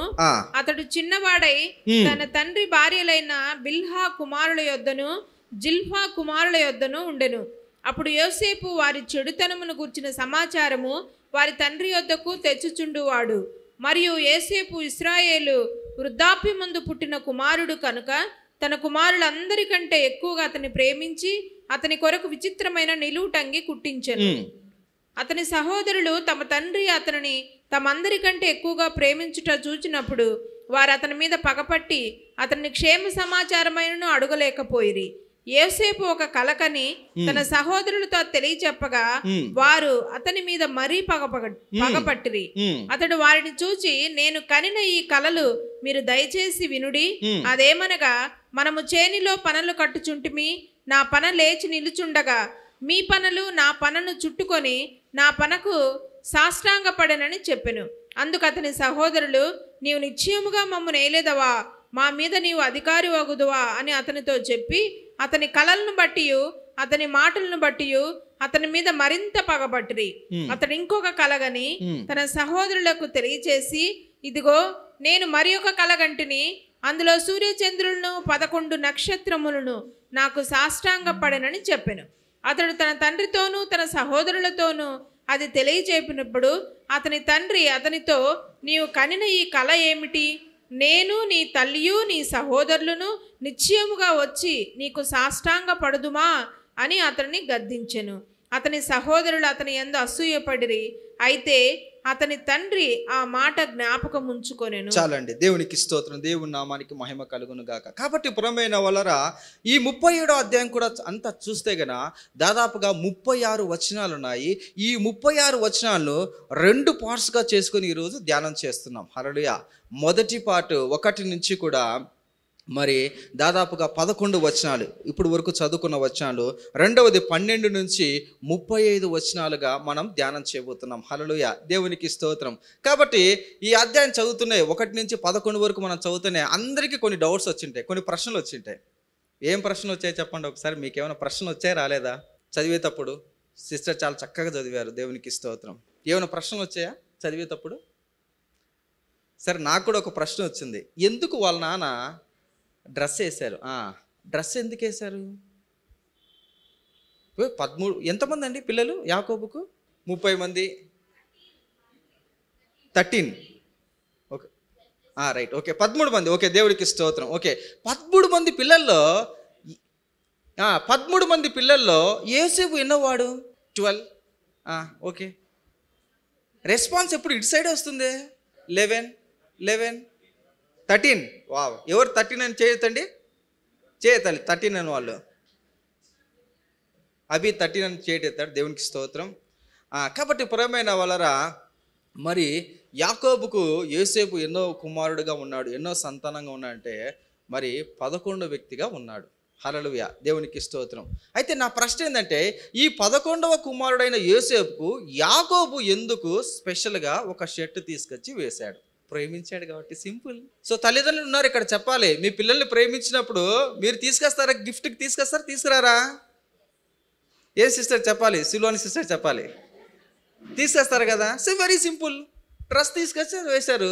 అయితే వాళ్ళు డ్రెస్ తీసుకొచ్చి వేస్తే మిగతా వాళ్ళందరికీ ఎందుకు ప్రాబ్లం అయింది? వాళ్ళకి లేదనా?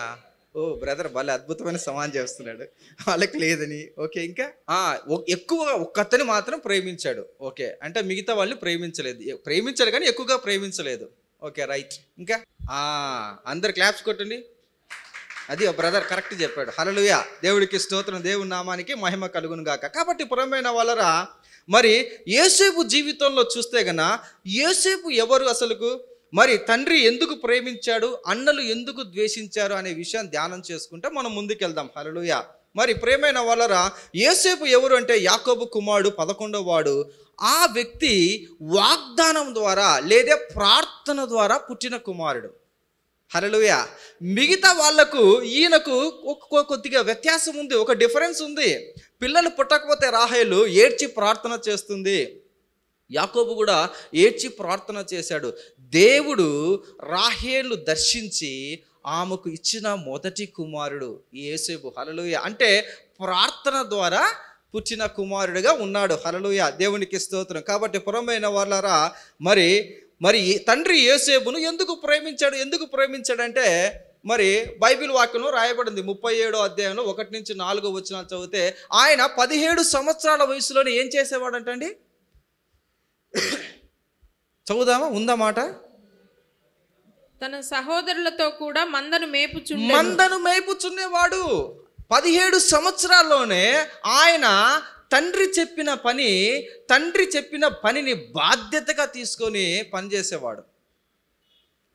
ఈరోజు పీజీ చదివే వాళ్ళు మామూలుగా ఏదైనా ఒక మాట చెప్తే నేను వినరు. 17 అంటే జస్ట్ ఇంటర్మీడియట్ ఆర్ 10th. ఆ రోజుల్లోనే ఆయన మరి మందను మోసుకుంటూ ఎక్కడ తీసుకున్నవాడు? అరణ్యంలోకి, అడవుల్లోకి, ఎడారుల్లోకి తీసుకెళ్ళి మందను మోపుతూ, మందను మేపిస్తూ పని చేసేవాడు. అదే కారణం అంటారా? కన్ఫర్మ్ చేసుకుందాం, అదే కారణం. దేవునికి స్తోత్రం. కాబట్టి ప్రియమైన వాళ్ళారా, రెండో కారణం చూస్తాము. మరి తల్లి లేని కుమారుడు కాబట్టి ఎవరి దగ్గర నివసిస్తున్నాడంట? ఆయన ఎవరి దగ్గర బ్రతుకుతున్నాడంట? తన తల్లి దాసి అయినా బిల్హా కుమారుల యొద్దను జిల్ఫా కుమారుల అంటే ఆయనకు తల్లి లేదు. రాహేలు చనిపోయినట్టుగా మనం గమనించగలుగుతాం. తల్లి లేని మరి కుమారుడిని ప్రేమించినట్లా. మరి మూడోది చూస్తాము, యాకోబుకు ఏ కాలం ముందు ఆయన పుట్టాడంట? Old age, వృద్ధాప్యమందు. హల్లెలూయా. కాబట్టి వృద్ధాప్యంలో పుట్టిన కుమారుడిని ప్రేమించాడా? ఓకే, దేవునికి స్తోత్రం. కాబట్టి తాను ప్రేమించిన రాహేలుకు పుట్టిన కుమారుడని ప్రేమించాడా? సమస్య అంతా డ్రెస్ ఎందుకు వేశాడు, అదే మెయిన్. ఇవన్నీ వెతుకుతున్న కారణాలు. తర్వాత ఏంటంట, ఏ సమాచారం తీసుకొచ్చాడంట ఆయన? ఒకసారి చదువుదామా, ఏ సమాచారం? అప్పుడు యోసేపు వారి చెడుతనం అంటే తల్లిదండ్రులకు అన్నదమ్ముల పైన చాడీలు చెప్పడము. ఇంకా మన భాషలో, తెలుగు భాషలో పుల్లలు పెట్టేందుకు ప్రేమించాడా? అరే ఏం నవ్వుతారు అసలు? దేనికి ఆయన ప్రేమించాడు? యాకోబు దేనికి ప్రేమించాడు? ఇది మనం కనుక్కోవాలి. ఎందుకు తండ్రి ప్రేమ ఎందుకు యాకోబును ప్రేమించాడు? ఆ డ్రెస్సు, మరి రెయిన్బో కలర్స్ ఉన్న డ్రెస్సును, రంగురంగుల కలర్ ఉన్న డ్రెస్సును ఆయనకు ఒక్కరికి ఎందుకు ధరించాడు? 5 కారణాలా? దేవునికి స్తోత్రం, దేవుని నామానికి మహిమ కలుగును గాక. కాబట్టి ప్రియమైన వాళ్ళరా, ఇలాంటి కోరిక నీకు ఎప్పుడైనా కలిగిందా? నేనే స్పెషల్గా ఉండాలి తల్లిదండ్రుల దగ్గర. మా మమ్మీ నన్నే ప్రేమించాలి, మా డాడీ నన్నే ప్రేమించాలి, నాకే ఫస్ట్ ఇవ్వాలి, నాకే తీసుకురావాలి. అసలుకు కొంతమంది చేస్తూ ఉంటారు పేరెంట్స్, ఫస్ట్ తీసుకెళ్తేనే యూజువలీ చిన్నపిల్లలకి ఇస్తారు. దేవునికి స్తోత్రం. కాబట్టి ప్రేమైన వారా, నీ కుటుంబంలో ఉన్న నీవు, మీ మమ్మీ కానీ, మీ డాడీ కానీ మరి నన్ను ప్రేమించాలి, ఆరాగనే యోసేపు లాగానే నన్ను కూడా ప్రేమించాలి. నువ్వు ఒకవేళ ఆశపడుతున్నావా? మాకెందుకన్నా అసలు ఆ డ్రెస్ గురించి చెప్పన్నా, ముందుకు వెళ్ళిపోదాం. తొందరగా కంప్లీట్ చేస్తే బిర్యానీ ఉంది, ఆకలి అవుతుంది, తిందామంటారా? కాబట్టి ప్రియమైన వాళ్ళరా, ఎందుకు యోసేపును యాకోబు ప్రేమించాడు? ఇది చాలా చక్కగా తెలుసుకోవాలి. ఎందుకంటే ఈ విషయం తెలుసుకుంటే కుటుంబంలో కలహాలు పోతాయి, ఈ విషయం తెలుసుకుంటే కుటుంబంలో అసూయలు పోతాయి, ఈ కుటుంబంలో మరి వచ్చేదానికి మూల కారణం ఇది. దేవునికి స్తోత్రం, దేవుని నామానికి మహిమ కలుగును గాక. కాబట్టి ప్రేమ వల్ల దేవుడు అయిన యాకోబు యోసేపు ద్వారా ఈరోజు మనందరితో కూడా మాట్లాడుతున్నాడు. తెలుసుకుంటున్నాం, ఒక సత్యం తెలుసుకుంటున్నాం. ఏంటంటే యోసేపులో ఉన్న గుణాలు ఏంటి? శ్రేష్టమైన గుణాలు ఏంటంటే ఆయన మంచి గుణం కలిగి ఉన్నాడు, మంచి ప్రవర్తన కలిగి ఉన్నాడు. హల్లెలూయా. ఆయన కష్టపడి మందను మేపేవాడుగా ఉన్నాడు. ఆయన తన తండ్రి వెరీ రిచ్ అయినప్పటికీ, అన్నలందరూ కూడా రిచ్ అయినప్పటికీ కూడా ఏంటంటే తండ్రి ఏదైనా చెప్తే ఆ తండ్రి మాటకు లోబడే స్వభావం ఉంది. హల్లెలూయా. రెండవది చూడండి, నిజాయితీగా ఏం చేస్తున్నాడంటే తన బాధ్యతను నిర్వర్తిస్తున్నాడు. హల్లెలూయా. ఏంటి ఆయన బాధ్యత? అంటే కుమారుడు ఎవరు? రాహేలుకు పుట్టిన రెండో కుమారుడి పేరు ఏం పేరండి? బెన్యామీను దగ్గర పెట్టుకొని చూసుకుంటున్నాడు. హల్లెలూయా. మూడవది, తండ్రి అడిగినప్పుడు నిజాయితీగా మాట్లాడుతున్నాడు. అక్కడ చెడు సమాచారం అని చెప్పారు, కానీ ఇంకొక బైబిల్లో అయితే ఏముందంటే చెడ్డ పనులు చేసేవారంట. చెడ్డ పనులు అంటే ఏంటి? యూజువలీ చిన్నపిల్లలు చెప్తాంటారు, సిగరెట్ తాగారు, అక్కడ ఉన్నాడు, ఇక్కడ ఉన్నారు, అది తీసుకొచ్చి పేరెంట్స్ చెప్తారు, ఏ రా నువ్వు అక్కడ ఉన్నావంట అని తండ్రి అడుగుతుంటాడు. ఇలాంటి చెప్పాడు ఆయన. కానీ అడుగుతేనే చెప్పాడు యోసేపు. ఏంటండి, మనం అడగకుండా చెప్పే స్టైల్ మంది కాదా? హల్లెలూయా, దేవునికి స్తోత్రం. కాబట్టి ప్రియమైన వాళ్ళరా, మరి ఆయన జీవితంలో చూస్తే గైనా ఆయన నిజాయితీపరుడుగా ఉన్నాడు. మొట్టమొదటిగా ప్రార్థనతో పుట్టిన కుమారుడుగా ఉన్నాడు. రెండవది తల్లి లేనప్పటికి కూడా, ఈరోజు తల్లిదండ్రులు ఉన్నప్పుడు కూడా ఎటువంటి జీవితం జీవిస్తున్నారు యవ్వనస్తులు? పిల్లలు ఎటువంటి జీవితం జీవిస్తున్నారు? నిజాయితీ జీవితము, అబద్ధము చెప్పుకోకుండా కష్టపడుతూ దేవుని మాటకు, తండ్రి మాటకు లోబడుతూ జీవిస్తున్నాడు. ఇవన్నీ చూసిన యాకోబు ప్రత్యేకంగా ప్రేమించాడు. హల్లెలూయా, దేవునికి స్తోత్రం. కాబట్టి ప్రియమైన వాళ్ళరా, ప్రతి ఒక్కరు కూడా మీరు ఏ విధంగా ఉండాలంటే నిజాయితీ అనేది మీరు అలవాటు చేసుకోవాలి. హల్లెలూయా. ఏంటంటే ఈయన ప్రత్యేకమైన గుణం ఏంటంటే ఈయన మోసం చేసే గుణం ఈయనకు లేదు. హల్లెలూయా. ఏంటి? మోసం చేసే గుణం లేదు. నిజాయితీతో మాట్లాడే గుణం, యథార్థతతో మాట్లాడే గుణం ఈయనకున్నట్టు మనం గమనించగలుగుతాం. హల్లెలూయా, దేవునికి స్తోత్రం. కాబట్టి నిజాయితీ అంటే మోసం చేయకోకుండా ఉండడం, మోసం చేయకుండా మాట్లాడడము, మోసము చేయకుండా లోపడ్డం. యవనస్తులైతే అసలుకు ఇంట్లో చెప్పేది ఒకటి, డబ్బులు తీసుకునేది ఒకటి, బయటికి పోతే ఇంకొకటి. ఎట్లుంటారు యవనస్తులు? మళ్ళీ మా మమ్మీ ప్రేమించలేదు, మా డాడీ నన్ను ప్రేమించలేదు, మాకు కూడా రెయిన్బో కోట్ రాలేదు, మనం కూడా కంప్లైంట్ చేస్తుంటాం. పోనీ వేరే వాళ్ళని ఎవరైనా ప్రేమించారా ఇంట్లో అయితే కన్నా, ఎందుకు ప్రేమించావు? వాడే కదా నీకు ఇష్టం, చిన్నోడే ఇష్టం నీకు, పెద్దోడే నీకు ఇష్టం, నేను ఇష్టం ఉన్నది, మళ్ళీ కంప్లైంట్స్. హల్లెలూయా. కాబట్టి ప్రియమైన వాళ్ళరా, ఎందుకు ఇక్కడ మరి తండ్రి అయిన యాకోబు యోసేపును ప్రేమిస్తున్నాడంటే కుమారుని నడక ఆయనకు ప్రీతికరంగా ఉంది. సామెతల గ్రంథంలో ఉంటుంది, ఏమని ఒక మాట ఉంటుంది. ఏ మాట అంటే, దేవుడు ఎప్పుడైతే నిజాయితీతో కూడిన నడక నడుస్తూ ఉంటే దేవుడు ఆనందిస్తాడంట, సంతోషిస్తాడంట. ఇక్కడ కూడా యాకోబు తన ప్రవర్తన చూసి ఇష్టపడుతున్నాడు. సో పిల్లలారా, మీ తల్లిదండ్రులకు ఇష్టపడేటట్టున్నారా, అసహించుకునేటట్టున్నారా? ప్రశ్న. యూత్ అందరూ కూడా మరొకసారి చెక్ చేసుకోవాలి. పిల్లలు ఏ విధంగా ఉండాలి? తల్లిదండ్రులు ఇష్టపడేటట్టు ఉండాలి. ఛీ నాకెందుకు పుట్టావురా, అసలు నా ఇంట్లో ఎందుకు పుట్టావురా అని అనుకునే స్టేజ్లో మాత్రం నువ్వు ఉండొద్దు. అలా ఉంటే ఆ కోట్ రాదు, నీకు అప్రిషియేషన్ రాదు, ఆ వార్డ్ రాదు, ఆ రివార్డ్ రాదు. హల్లెలూయా, దేవునికి స్తోత్రం. కాబట్టి మీరు యవనస్తులారా, ఏ నడకను మీరు నడుస్తున్నారో మరొకసారి జ్ఞాపకం చేసుకోవాలి. మరి ప్రకటన గ్రంథం 14వ అధ్యాయం 5వ మాట చదవండి ఒకసారి, 5వ వచనము. వీరి నోట ఏ అబద్ధమును కనబడలేదు, ఏ అబద్ధమును కనబడలేదు. వీరు అనింద్యులు. హల్లెలూయా, దేవునికి స్తోత్రం. ఎటువంటి జీవితం నువ్వు జీవించగలిగినట్టయితే దేవుడు నిన్ను చూస్తూ ఉంటాడు. నీ మాటలన్నీ రికార్డ్ అవుతూ ఉంటాయి, నీ ప్రవర్తన అంతా రికార్డ్ అవుతూ ఉంటుంది, నీ క్రియలన్నీ రికార్డ్ అవుతూ ఉంటుంది. ప్రతి పనికి కూడా ప్రతిఫలం ఉంటుంది. అక్కడ పరిశుద్ధుల గురించి దేవుడైన యెహోవా అక్కడ రాయిపించిన మాట, అనిందులుగా జీవిస్తున్నాడు, అబద్ధము లేకుండా జీవిస్తున్నాడు. ఊరికనే ఇవ్వలేదండి, కోర్టు ఎప్పుడు కూడా ఊరికనే ఇవ్వలేదు. ప్రేమించని నేను చెప్పిన 5 కారణాల వలన కాదు. ఓకే, రెండోది చూడండి. మరి యోహాను రాసిన సువార్త గ్రంథము యోహాను సువార్త నుంచి 1వ అధ్యాయము 7వ మాట చదవండి. అతని మూలముగా అందరూ విశ్వసించున్నట్లు అతడు ఆ వెలుగును గూర్చి సాక్ష్యం ఇచ్చుటకు సాక్షిగా వచ్చాడు. హల్లెలూయా. ఈ యోసేపు ఏ విధంగా నడుస్తున్నాడు, ఏ విధమైన ప్రవర్తన కలిగి ఉన్నాడంటే ఆయన చాలా చక్కగా నింద లేకుండా, అబద్ధము లేకుండా వెలుగుతో నడుస్తున్నాడు. హల్లెలూయా. తల్లిదండ్రులు ఎట్లా కనుక్కుంటారండి పిల్లలు నడుస్తున్నారా లేదా? దేవుడు ఎలా కనుక్కుంటాడు పిల్లలు కరెక్ట్గా ఉన్నారా లేదా? నీ నడక, నీ ప్రవర్తన తల్లిదండ్రులకు చెప్పేస్తారు. మంచోడా చెడ్డోడా, వీడు కరెక్ట్ దారిలో పోతున్నాడా, వీడు కరెక్ట్ దారిలో పోవడం లేదా? హల్లెలూయా. యోసేపులో ఎటువంటి చెడుతనం లేకోకుండా ఆయన వెలుగుతో నడుస్తూ ఉన్నాడు. యోసేపు మాటల్లో చూపుల్లో కూడా అంతా కూడా యథార్థంగా జీవిస్తున్నాడు.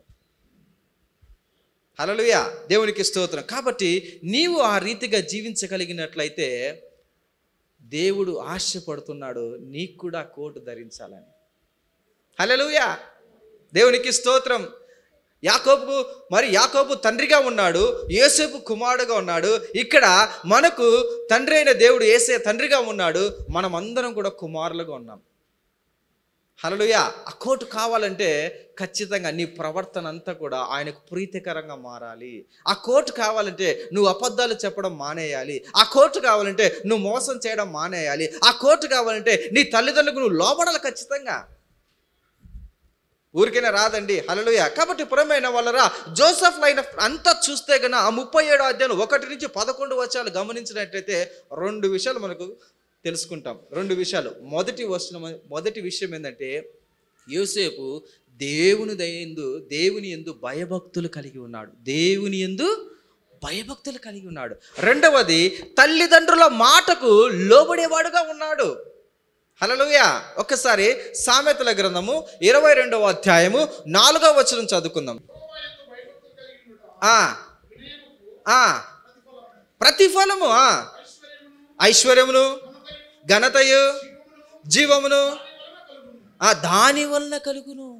యోసేపుకు దేని వల్ల కలిగిందంట? రాహేబు ప్రేమించిన ప్రియురాలికి పుట్టిన కుమారుడని కాదు, వృద్ధాప్యంలో యాకోబుకు పుట్టిన కుమారుడని కాదు, లేకపోతే తల్లి లేదని కాదు. దేని? యెహోవా యందు భయభక్తులు. హల్లెలూయా. బ్రాకెట్లో మీరు రాసుకోండి, మీకు ఏం కావాలి అన్నీ కూడా వచ్చేస్తాయి. దేవుని యందు ఎప్పుడైతే నువ్వు భయభక్తులు కలిగి జీవిస్తూ ఉంటావో, యవనస్తులారా మరి ప్రజలారా, మీరు ఎప్పుడైతే దేవుని యందు భయభక్తులు కలిగి జీవిస్తుంటారో ఆటోమేటిక్గా మీకు అన్ని ట్రాన్స్ఫర్ అవుతూ ఉంటాయి. ఆమేన్. హల్లెలూయా. ఒకసారి సామెతల గ్రంథం 8వ అధ్యాయం 13వ మాట చదవండి. చెడుతనమును అసహించుకొనుటయే గర్వము, అహంకారము, దుర్మార్గత, కుటిలమైన మాటలు నాకు అసహ్యము. ఏంటి? యెహోవా యందు భయభక్తులు ఉండడం అంటే ఏంటి? అసలుకు బైబిల్ చదవడం కాదు, చర్చికి రావడం కాదు. ఏంటి భయభక్తులు ఉండడం అంటే? ఒక్కసారి మళ్ళీ చదువుదాం సిస్టర్, అది చదవండి సిస్టర్. యెహోవా యందు భయభక్తులు కలిగి ఉండుట చెడుతనమును అసహించుకోవడం. హల్లెలూయా. అందుకనే అన్నలందరూ కూడా చెడ్డ పనులు చేస్తుంటే కన్నా వాళ్ళతో పాలి భాగస్తుడు కాకుండా, అంటే అర్థమయ్యే భాషలో చెప్తాను, సిగరెట్ తాగుతుంటే వాళ్ళతో పాటు సిగరెట్ తాగకుండా, వాళ్ళు మందు తాగుతుంటే వాళ్ళతో పాటు మందు తాగకుండా, వాళ్ళు సినిమాలకు వెళ్తుంటే వాళ్ళతో పాటు సినిమాలకు వెళ్ళకోకుండా దూరంగా ఉన్నాడు. తన్ను తాను ప్రత్యేకించుకొని పవిత్రపరచుకొని దగ్గరగా దేవునికి, తండ్రికి, కుటుంబానికి దగ్గరగా ఉన్నాడు. చెడుతనమును అసహించుకుంటున్నాడు. ప్రియమైన వాళ్ళరా, మీరు కూడా మీ జీవితంలో ఇలాంటి యోసేపు లాంటి ఘనత నీకు రావాలంటే, యోసేపు లాంటి పదవి నీకు రావాలంటే, యోసేపు లాంటి మహిమ నువ్వు చూడాలంటే నీ జీవితంలో చెడుతనాన్ని అసహించుకునే స్వభావము, యోసేపు వలె స్వభావము నీవు జీవితంలో రావాలి. హల్లెలూయా. కాబట్టి ప్రియమైన వారు, మొదటి పాయింట్ ఏంటంటే ఆయన దేవుని యందు భయభక్తులు కలిగి ఉన్నాడు. రెండో పాయింట్ చూద్దామా? నిర్గమకాండము 20వ అధ్యాయము 12వ మాట. నీ దేవుడైన యెహోవా నీకు అనుగ్రహించు దేశములో నీవు దీర్ఘాయుష్మంతుడు అగునట్లు నీ తండ్రిని నీ తల్లిని సన్మానించుము. ఏం చేయాలంటండి? కొట్టాలి, లేదా తిట్టాలి, లేదా అరవాలి, అలా లేదా? ఏదో ఒకసారి మళ్ళీ చదవండి సిస్టర్. నీ దేవుడైన యెహోవా నీకు అనుగ్రహించు దేశములో నీవు దీర్ఘాయుష్మంతుడు అగునట్లు నీ తండ్రిని నీ తల్లిని సన్మానించుము. సన్మానించుము. నీ తల్లిదండ్రులు చెప్పే మాట, ప్రతి మాట నువ్వు వినాల్సిందే. ఎన్ని మాటలు మనం ఒకరోజు బుక్ పెట్టుకోండి, ఎన్ని రోజులు మా అమ్మ మా నాన్న ఈరోజు చెప్పారు, నేను ఎన్ని మాటలు విన్నా మీరు రాసుకోండి. ఒక 1 మంత్ కల్లా ఆ బుక్ తీసుకొచ్చి నాకు ఇవ్వండి. నేను ఖచ్చితంగా మీ పేరెంట్స్ను అడుగుతా. ఖచ్చితంగా పేరెంట్స్ మీరు ఖచ్చితంగా 1 మంత్ మీ పిల్లలకు మీరు చెప్పాలి. ఏం చెప్తున్నారో మీరు రాసుకోండి, వాళ్ళు ఏమి వింటున్నారో వాళ్ళు రాసుకోవాలి. ఖచ్చితంగా మీరు రాసుకోవాలి, తెలిసిపోతుంది. మేము ప్రార్థన చేస్తున్నాం, మాకు పదవి రావడం లేదు. మేము ప్రార్థన చేస్తున్నాం, మాకు ఉన్నతమైన స్థానం రావడం లేదు. మేము ప్రార్థన చేస్తున్నాము, మేము చర్చికి వస్తున్నాము, వాక్యం చేస్తున్నాము, మాకు ఉన్నతమైన స్థానం రాలేదు చాలామంది అంటుంటారు. అవి వచ్చే ముందు కొన్ని విషయాలు తెలుసుకోవాలి, కొన్ని విషయాలు ఖచ్చితంగా నువ్వు నడవాలి. నీ తల్లిదండ్రులు నువ్వు సన్మానించకపోతే నువ్వు దీర్ఘాయుషుడు కావు, మరి నీకు ఏ మేలు కూడా కలగదు. పేరెంట్స్ దైవ స్వరూపం, దైవ సమానులు. నువ్వు వింటున్నావా? ప్రేమైన వాళ్ళరా, యవనస్తులారా, మీ తల్లిదండ్రులు మీరు ఖచ్చితంగా సన్మానించాల్సిందే. యోసేపు జీవితంలో చక్కగా 2 పనులు చేశాడు. మొదటి పని, దేవుని యందు భయభక్తులు కలిగి ఉన్నాడు. రెండవ పని, యేసుక్రీస్తు వారు కూడా ఒక మాట అన్నారు. ఆజ్ఞల్లో ప్రధానమైన ఆజ్ఞలు ఏంటి అంటే 1-2 చెప్పాడు. నీ దేవుడైన యెహోవాను,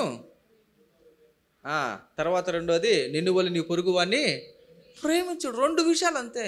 ఈ 2 విషయాలు చేశాడు. ఒకసారి సామెతల గ్రంథం 6వ అధ్యాయము 20వ వచనం చదవండి.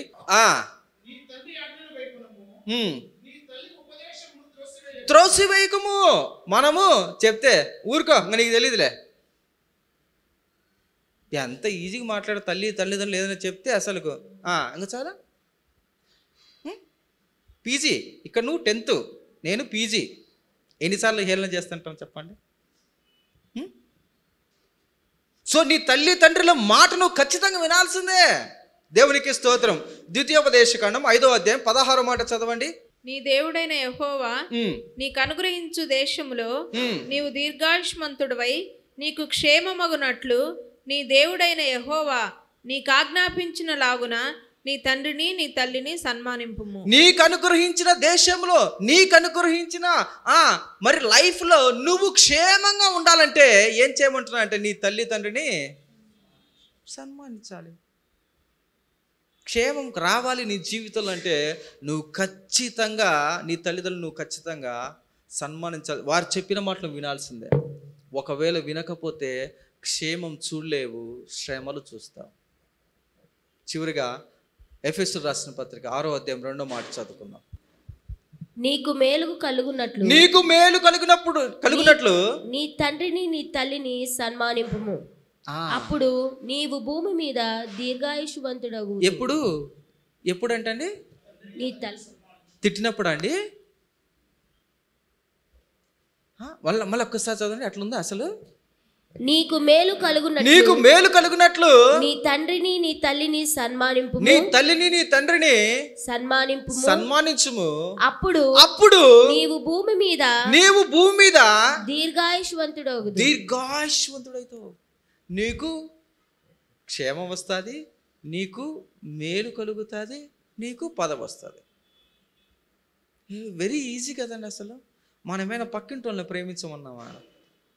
నీకు అన్నం పెట్టేవాళ్ళనే, నీకు డ్రెస్ కొనిచ్చేవాళ్ళు, నీ చదువు పెట్టేవాళ్ళే, నీకు అన్ని మేలు చేసేవాళ్ళు నీ తల్లిదండ్రులు మాత్రం నువ్వు సన్మానించు నాయన అంటున్నారు. 2 పనులు చేయలేమా చెప్పండి? ఈరోజు ఒక నిర్ణయం తీసుకోవాలా. యోసేపులే, నేను కూడా వింటా, నా కోట్ నాకు కూడా కావాలి, ఆ పదవి నాకు కూడా కావాలి.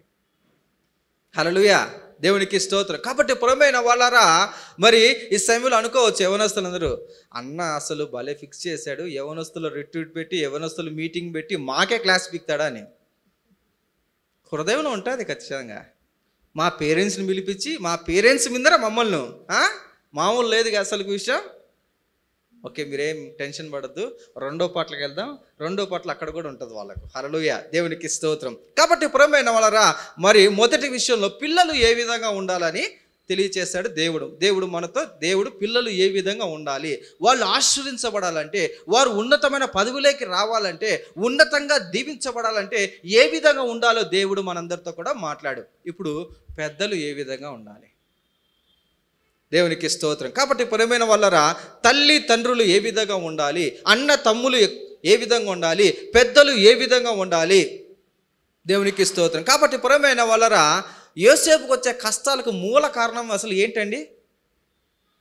అన్నలు ఎందుకు అసూయపడ్డారు? మనం చదివాం కదా. ఎందుకు అసూయపడ్డారు? డ్రెస్ కొనిచ్చినందుకే కదా, కోట్ వేసినందుకే కదా. అదేనండి కారణం. ఒకసారి మళ్ళీ చదువుదామా సిస్టర్? ఒకసారి చదవండి 37. ఎందుకో చూద్దాం అసలుకు. అప్పుడు మరియు యోసేపు ఇశ్రాయేలు వృద్ధాప్యమందు పుట్టిన కుమారుడు కనుక తన కుమారులందరికంటే ఎక్కువగా అతను ప్రేమించి అతని కొరకు విచిత్రమైన నిలువుటంగి కుట్టించెను.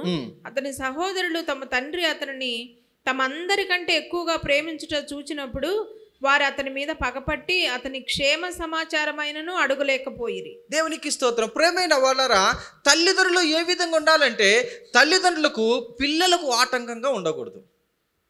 తల్లిదండ్రులు పిల్లలకు మేలుకరంగా ఉండాలి, కానీ పిల్లలకు ఇబ్బందులు తీసుకొచ్చే రీతిగా ఉండకూడదు.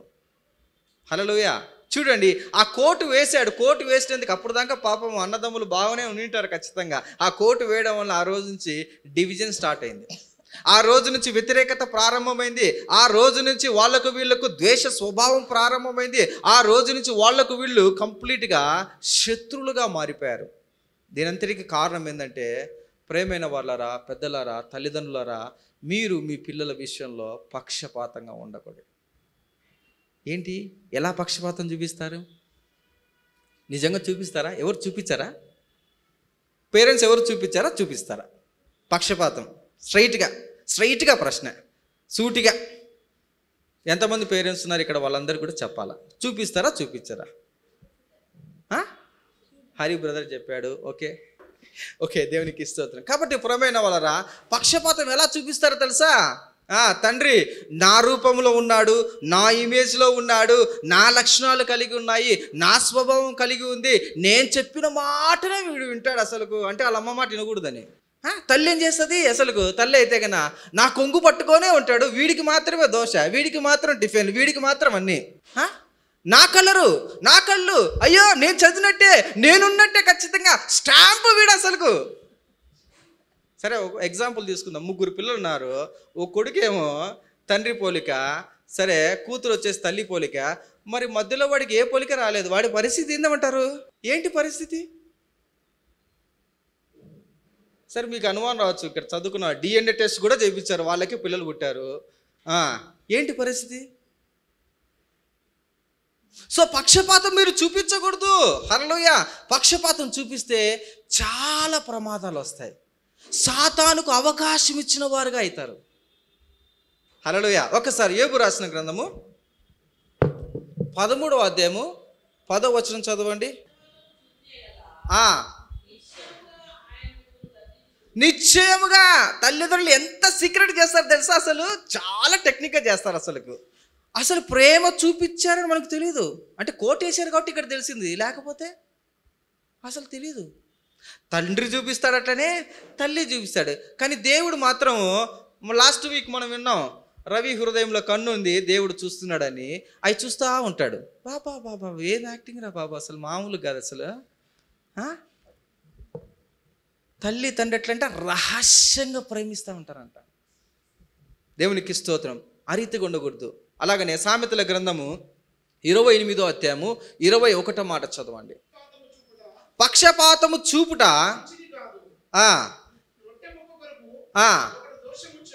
ఒకడు దోషము చేయును. నీ పక్షపాతం వల్ల ఏం చేస్తారంటే నీ కుటుంబంలోనే, నీ ఇంటిలోనే మీరు శత్రులుగా మారిపోతారు. తండ్రి రూపంలో ఉన్నాడే, తండ్రి వేట మాంసం తీసుకొచ్చిన కుమారుడు వచ్చి తిను అంటే మరి రెండో కుమారుడు కోపం రాదా? సో ప్రతి విషయంలో పేరెంట్స్ చాలా జాగ్రత్తగా ఉండాలి. పిల్లలు ఈ రోజుట్లో అంటే కన్నా మన దగ్గర నుంచి వెళ్ళిపోతున్నారు. చాలా జాగ్రత్తగా మీరు ఉండాలి. పక్షపాతం అనేది ఏ కోశాన కూడా మీ మాటల్లో కానీ, మీ చూపుల్లో కానీ, మీ పనుల్లో కానీ, మీ క్రియల్లో కానీ అస్సలు కనిపించకూడదు. రహస్యంగా కూడా ఉండకూడదు. అప్పుడే కుటుంబం అంతా సంతోషంగా కలిసి మెలిసి ఆనందంగా జీవించగలుగుతుంది. హల్లెలూయా. దేవునికి స్తోత్రం. కాబట్టి ప్రియమైన వాళ్ళరా, ఎఫెసీయులకు రాసిన పత్రిక 6వ అధ్యాయము 4వ మాట చదవండి. మీ పిల్లలకు కోపం రేపక వారిని పెంచుడి. కోపం ఎట్లా రైజ్ అవుతుంది? కోపం ఎందుకు వస్తుంది? ఇప్పుడు చూసాం కదా ఎందుకు వచ్చింది. షర్టు మొత్తం కోటే, ఈరోజంతా కథ అంతా అదే కోటు. కోటు వేసినందుకే. పక్షపాతంగా మీరు చూపిస్తే గన మరి అక్కడ ప్రాబ్లం అయినట్టు. కాబట్టి రోమిలకు రాసిన పత్రిక 2వ అధ్యాయం 11వ మాటలో దేవుడు పక్షపాతి కాదు అంటున్నాడు. నేను పక్షపాతం లేదు. మీరు తల్లిదండ్రులు దైవ స్వరూపం అయితే ఖచ్చితంగా మీరు ఏ విధంగా అంటే మీరు దేవుని వల్లే పక్షపాతం లేకోకుండా మీరు పిల్లల్ని ప్రేమించాలి, మీరు పిల్లల్ని ఆదరించాలి, మీరు పిల్లల్ని క్షమించాలి, మీరు పిల్లల పక్షాన్ని మీరు నిలవాలి. వారి కోరికలు, వారి అభిప్రాయాలు, వారికి ఉన్న చిన్న చిన్న ఆశలు అవన్నీ కూడా మీరు తెలుసుకొని వారిని ఖచ్చితంగా గౌరవిస్తూ ప్రోత్సహించాలి. మీరు చాలామంది తల్లిదండ్రులు అంటే నేను చెప్పింది నువ్వు వినాలా, whether it is right or రాట్, రైట్ అయినా రాంగ్ అయినా నాకు సంబంధం లేదు, చెప్పింది మాత్రం నువ్వు వినాల్సిందే. లేరా తల్లిదండ్రుల? కొంతమంది ఇంటికి వెళ్తే తల్లిదండ్రులు వాళ్ళ ఇంటికి వెళ్ళినప్పుడు పిల్లలు భయపడుతుంటారు. కొంతమంది ఇంటికి వెళ్తే పిల్లలు వచ్చేసి మా అంకుల్ మా డాడీ గురించి మా మమ్మీ గురించి ప్రార్థన చేయండి అంటారు. ఏంటి అంటే వాళ్ళిద్దరు ఎప్పుడు కొట్టుకుంటూనే ఉంటారు అంకుల్ అని. కొంతమంది ఇంటికి వెళ్తే పేరెంట్స్ ఏమంటారంటే అయ్యో మా పిల్లల గురించి ఈ విధంగా ఉంది, మీరు ప్రార్థన చేయండి అంటే అప్పుడు ప్రార్థన ఇప్పుడొద్దు, మీరు ఇంటికి వెళ్ళి ప్రార్థన చేయండి. ఇక్కడ ప్రార్థన చేస్తే ఏమైనా ఉందా నాయన? నువ్వు ప్రార్థన చేసి వెళ్తావు, తర్వాత నా పరిస్థితి ఏంది? ఎల్బీనగర్లో ఒక సిస్టర్ ఉన్నారు, వారింటికి ప్రేయర్ మీటింగ్ పిలిచినప్పుడు వెళ్ళాం. వెళ్తే కన్నా వారి అమ్మాయి గురించి చెప్తూ ఉంది, మాట్లాడుతూ కొన్ని విషయాలు చెప్పినప్పుడు సరే అక్క నేను ప్రార్థన చేస్తాను, నేను కూడా ఒకసారి అడుగుతానులే అని అంటే ఆ పని మాత్రం చేయొద్దు ప్రదీప్, నువ్వు ఇక్కడి నుంచి వెళ్ళిపోతావు, తర్వాత నాకుంటుంది, ఆ పని మాత్రం చేయొద్దు. ఎంతో భయపడుతున్నారండి అసలు పిల్లలు. ఏ విధంగా ఉన్నారు చూడండి. మీ పిల్లలు, మీరు పిల్లలుగా ఉన్నప్పుడు మీ పెద్దల్ని సంతోషపెట్టే రీతిగా ఉండాలి. పిల్లలు కూడా ఇంటికి వస్తే మరి పెద్దలు కూడా ఇంటికి వస్తే ఎట్లుండాలి? కలిసిమెలిసి ఉండాలి. కానీ ఒకరు డాడీతో మాట్లాడరు, ఒకరు మమ్మీతో మాట్లాడరు, ఒకరు అటు ఒకరు ఇటు. కలిసి నలుగురు కూర్చొని మీరు ఖచ్చితంగా మరి ప్రార్థన చేస్తున్నారా? కుటుంబ ప్రార్థన చేస్తున్నారా? కలిసి పాటలు పాడుకుంటున్నారా? కలిసి భోజనం చేస్తున్నారా? ఒకరు టీవీ చూస్తే ఒకరు సెల్లు తీసుకుంటే ఒకరు వంట రూములో ఒకరు ఇక్కడ. అసలు ప్రేమైన వాళ్ళ ఐక్యత లేకపోతే చాలా ప్రమాదం. హల్లెలూయా, దేవుడికి స్తోత్రం. కాబట్టి మరి దేవుడు తెలియజేస్తున్నాడు మనందరికి కూడా విషయం తెలుసు. ఆదికాండం 25:28 మాట చదవండి. అక్కడ కూడా బైబిల్లో ఒక మంచి పేరెంట్స్ ఉన్నారు, వారి గురించి కూడా చూద్దాం ఒకసారి. 25:28 ఇస్సాకు ఏశావు తెచ్చిన వేట మాంసమును తినుచుండెను, కనుక అతన్ని ప్రేమించెను. కనుక దేని గురించి అంటే ప్రేమిస్తున్నాడంటే నేను రాయలేదండి, అది బైబిల్లో రాయబడింది. మళ్ళీ ఒకసారి సిస్టర్ చదవండి. ఇస్సాకు ఏశావు తెచ్చిన వేట మాంసం తినుచుండెను, కనుక అతన్ని అందుకని ఇస్సాకు ఏం చేశాడు తెలుసా? తెలివిగా, బాబు ఈసారి నువ్వు తీసుకొని రా, నేను ఫైనల్గా నీకు బ్లెస్సింగ్ ఇచ్చేస్తా అన్నాడు. సార్ దాని తర్వాత తల్లి గురించి కూడా చదవండి, మళ్ళీ ఫీల్ అవుతారు. రిబ్కా యాకోబును ప్రేమించెను. ఎందుకు ప్రేమించిందామా? చిన్నవాడు కొంగు పెట్టుకొని మమ్మీ మమ్మీ అని తిరుగుతున్నాడు కాబట్టి అందుకనే ప్రేమించు.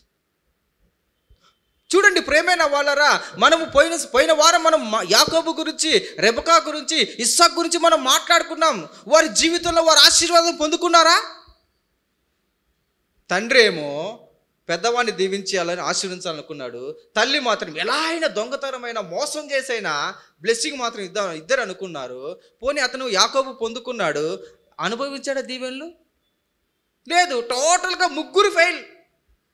కాబట్టి ప్రేమైన వాళ్ళరా, పెద్దలుగా మీరు ఆలోచించండి. మీ పిల్లలు ఫెయిల్యూర్ అయితే మీరు ఫెయిల్యూర్ అయితే, పిల్లలారా మీరు ఆలోచించండి, మీ పెద్దలు ఫెయిల్ అయితే మీరు ఫెయిల్యూర్ అయితే. ఒకరినొకరు సరి చేసుకుంటూ ఒకరొకరు మాట్లాడుకుంటూ మీరు ఖచ్చితంగా కలిసి దేవుని ప్రేమలో మరి ముందుకు వెళ్ళాలి. హల్లెలూయా, దేవునికి స్తోత్రం.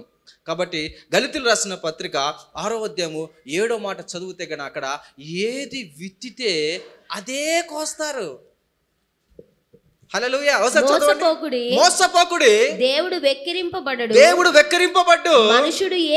మనుషులు ఏది విత్తితే ఆ పంటనే కోస్తారు.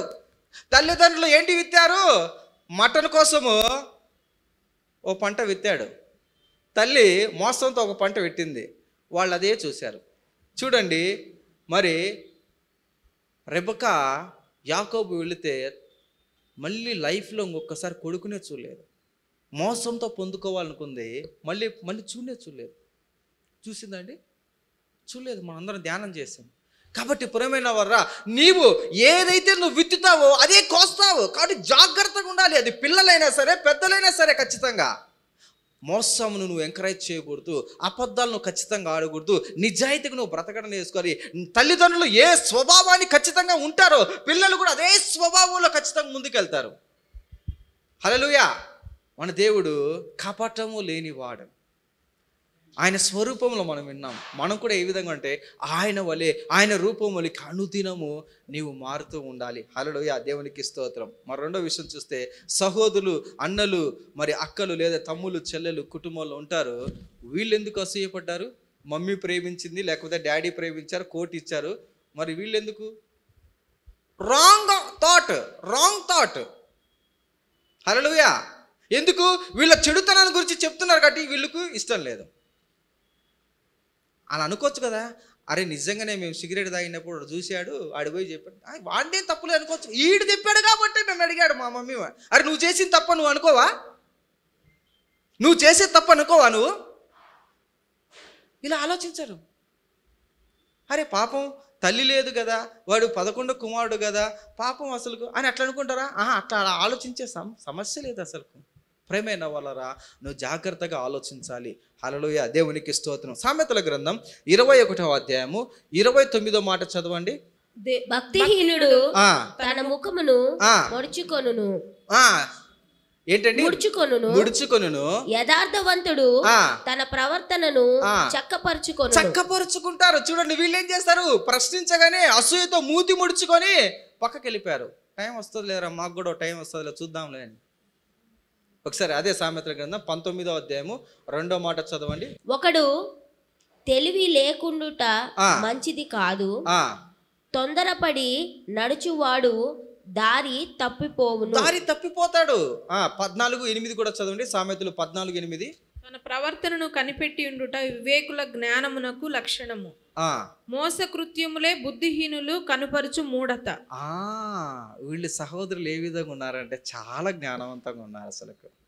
ఇవన్నీ కారణాలు నేను చెప్పిన మొదటి 5 కారణాలు చెప్పాను కదా, ఆ 5 కారణాలు ఒక్కటి ఆలోచించిన అక్కడ గొడవ వచ్చేది కాదు.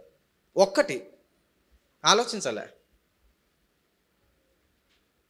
దేవునికి స్తోత్రం, దేవుని నామానికి మహిమ కలుగును గాక. కాబట్టి పరమైన వాళ్ళరా, సహోదరులుగా ఒకవేళ ఇక్కడ అక్క చెల్లెలు, అన్న తమ్ముళ్ళు ఒకవేళ ఉంటే నువ్వు కూడా ఎందుకు తండ్రి తల్లి వాడిని ప్రేమిస్తున్నాడు అనేది కారణం వెతకండి. అంతేగాని నిన్ను బట్టి ఏదైనా చెప్పాడని, లేకపోతే నిన్ను బట్టి ఏదైనా సమాచారం ఇచ్చాడని, నిన్ను బట్టి ఏదైనా చెప్పాడని మాత్రం ఆ రీతిగా మీరు ఆ వేలో మాత్రం దయచేసి ఆలోచించద్దు. హల్లెలూయా, దేవునికి స్తోత్రం. కాబట్టి మరి మూడవ వాని గురించి మాట్లాడుకోవాలి కదా. తండ్రికి ఇష్టమైన కుమారుడు, తర్వాత తల్లికి ఇష్టమైన కుమారుడు చూసాం. మరి 3వ వ్యక్తి గురించి మాట్లాడాలి కదా. 3వ వ్యక్తులు అంటే ఎవరైతే కన్నా మరి తల్లిదండ్రులకు దూరంగా ఉంటారో, ఎవరైతే కుటుంబంలో ఉంటారో కానీ తల్లిదండ్రుల ప్రేమను నోచుకోకుండా, తల్లిదండ్రులకు ఇష్టం లేకోకుండా ఉంటారో, తల్లిదండ్రులు అంటే మరి వారికి దూరంగా ఉంటారో, ఖచ్చితంగా వారి గురించి కూడా మనం తెలుసుకోవాలి. కాబట్టి పరమైన వాళ్ళరా, ఒకవేళ నీవు కూడా దావీదు అంటాడు, మరి కష్టకాలంలో నా తల్లిదండ్రులు నా దగ్గర లేరు అంటారు.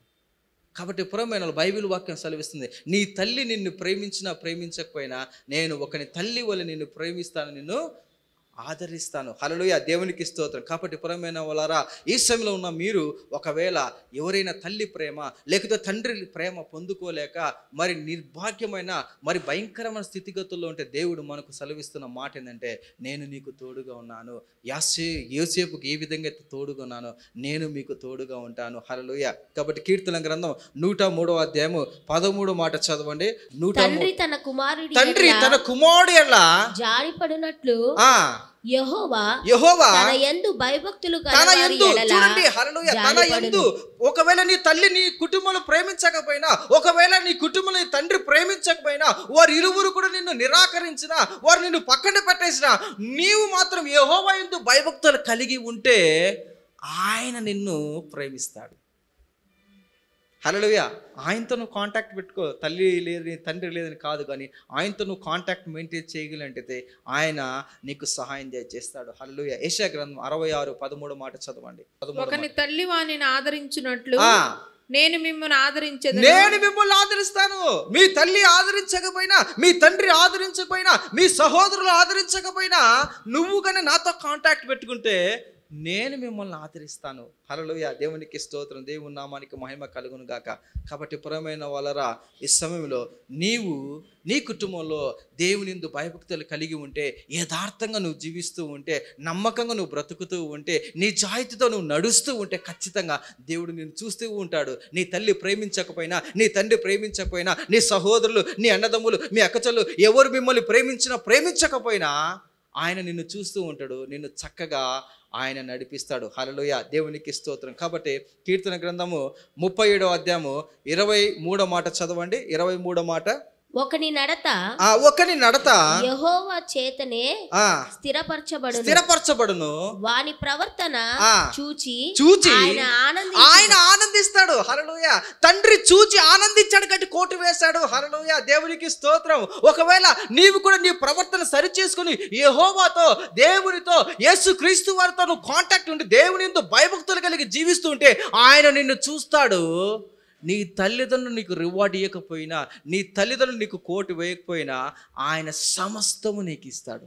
హల్లెలూయా, దేవునికి స్తోత్రం. కాబట్టి ఈ మాటలను దేవుడు దీవించి ఆశీర్వదించును గాక. ఆమేన్. హల్లెలూయా. అయిపోయింది అనుకుంటున్నారా? రెండవ సెషన్లోకి వెళ్తున్నాం. ఓకే, దేవునికి స్తోత్రం. కాబట్టి రెండవ సెషన్లోకి వెళ్తున్నాము.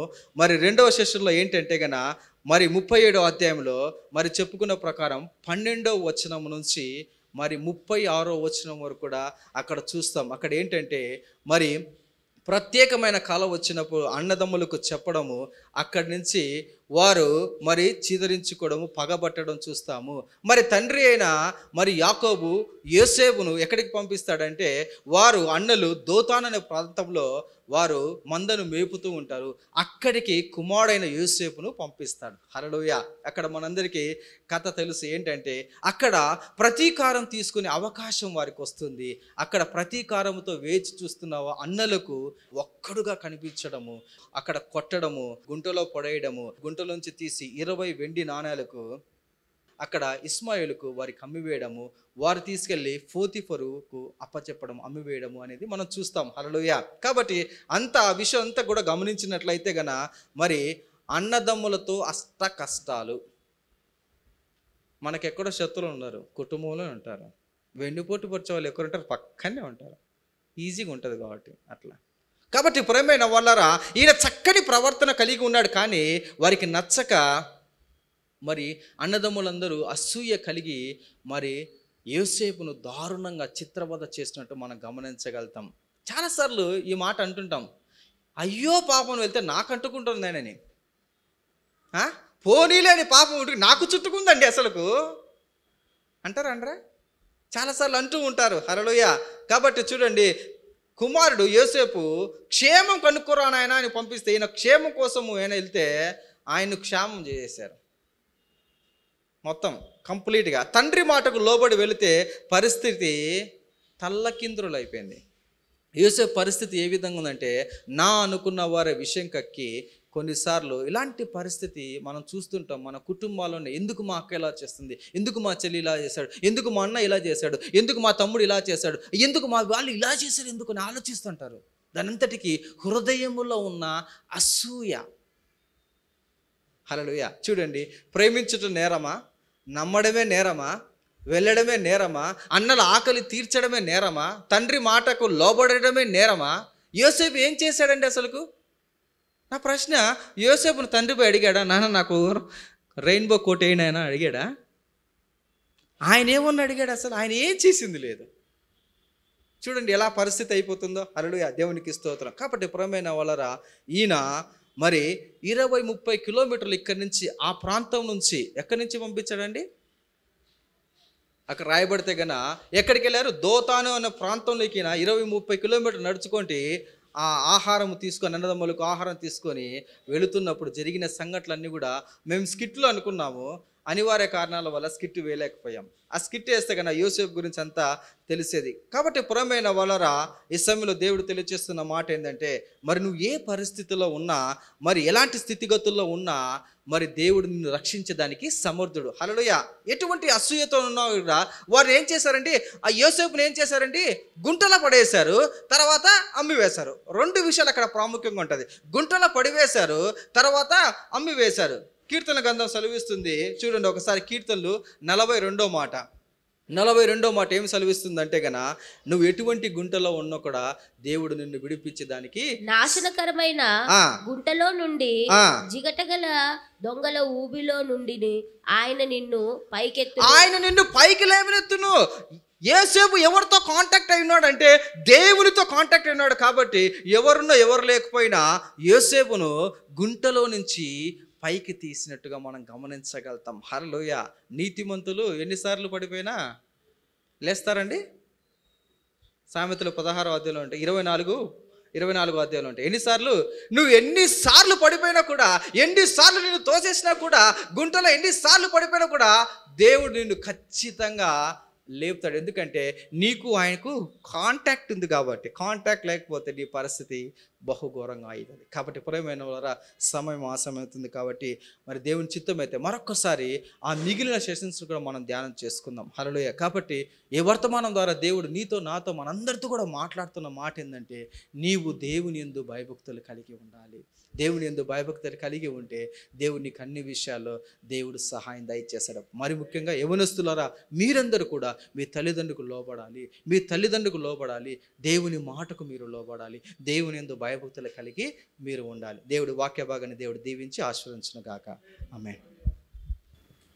మరి చక్కటి వర్తమానంని అందచేసిన బ్రదర్ ప్రదీప్ కుమార్ గారికి మా హృదయపూర్వక ధన్యవాదములు. మరి అందరూ వాక్యాన్ని శ్రద్ధగా విన్నారని నేను నమ్ముచున్నాను. క్విజ్ కూడా ఇందులో నుంచి వస్తుంది questions. So get ready, don't miss any part. ఎక్కడి నుంచి ఇప్పుడు దోతాను అన్నారు, గుర్తుపెట్టుకోవాలి. ఓ క్వశ్చన్ లీక్ చేశానా? ఓకే, దేవునికి మహిమ కలుగును గాక. మరి యవనస్తులు ఒకవేళ వచ్చినట్టు ఎడల మనం కొన్ని పాటలు పాడదాము. తర్వాత మనం రెండో సెషన్కి వెళ్దాం.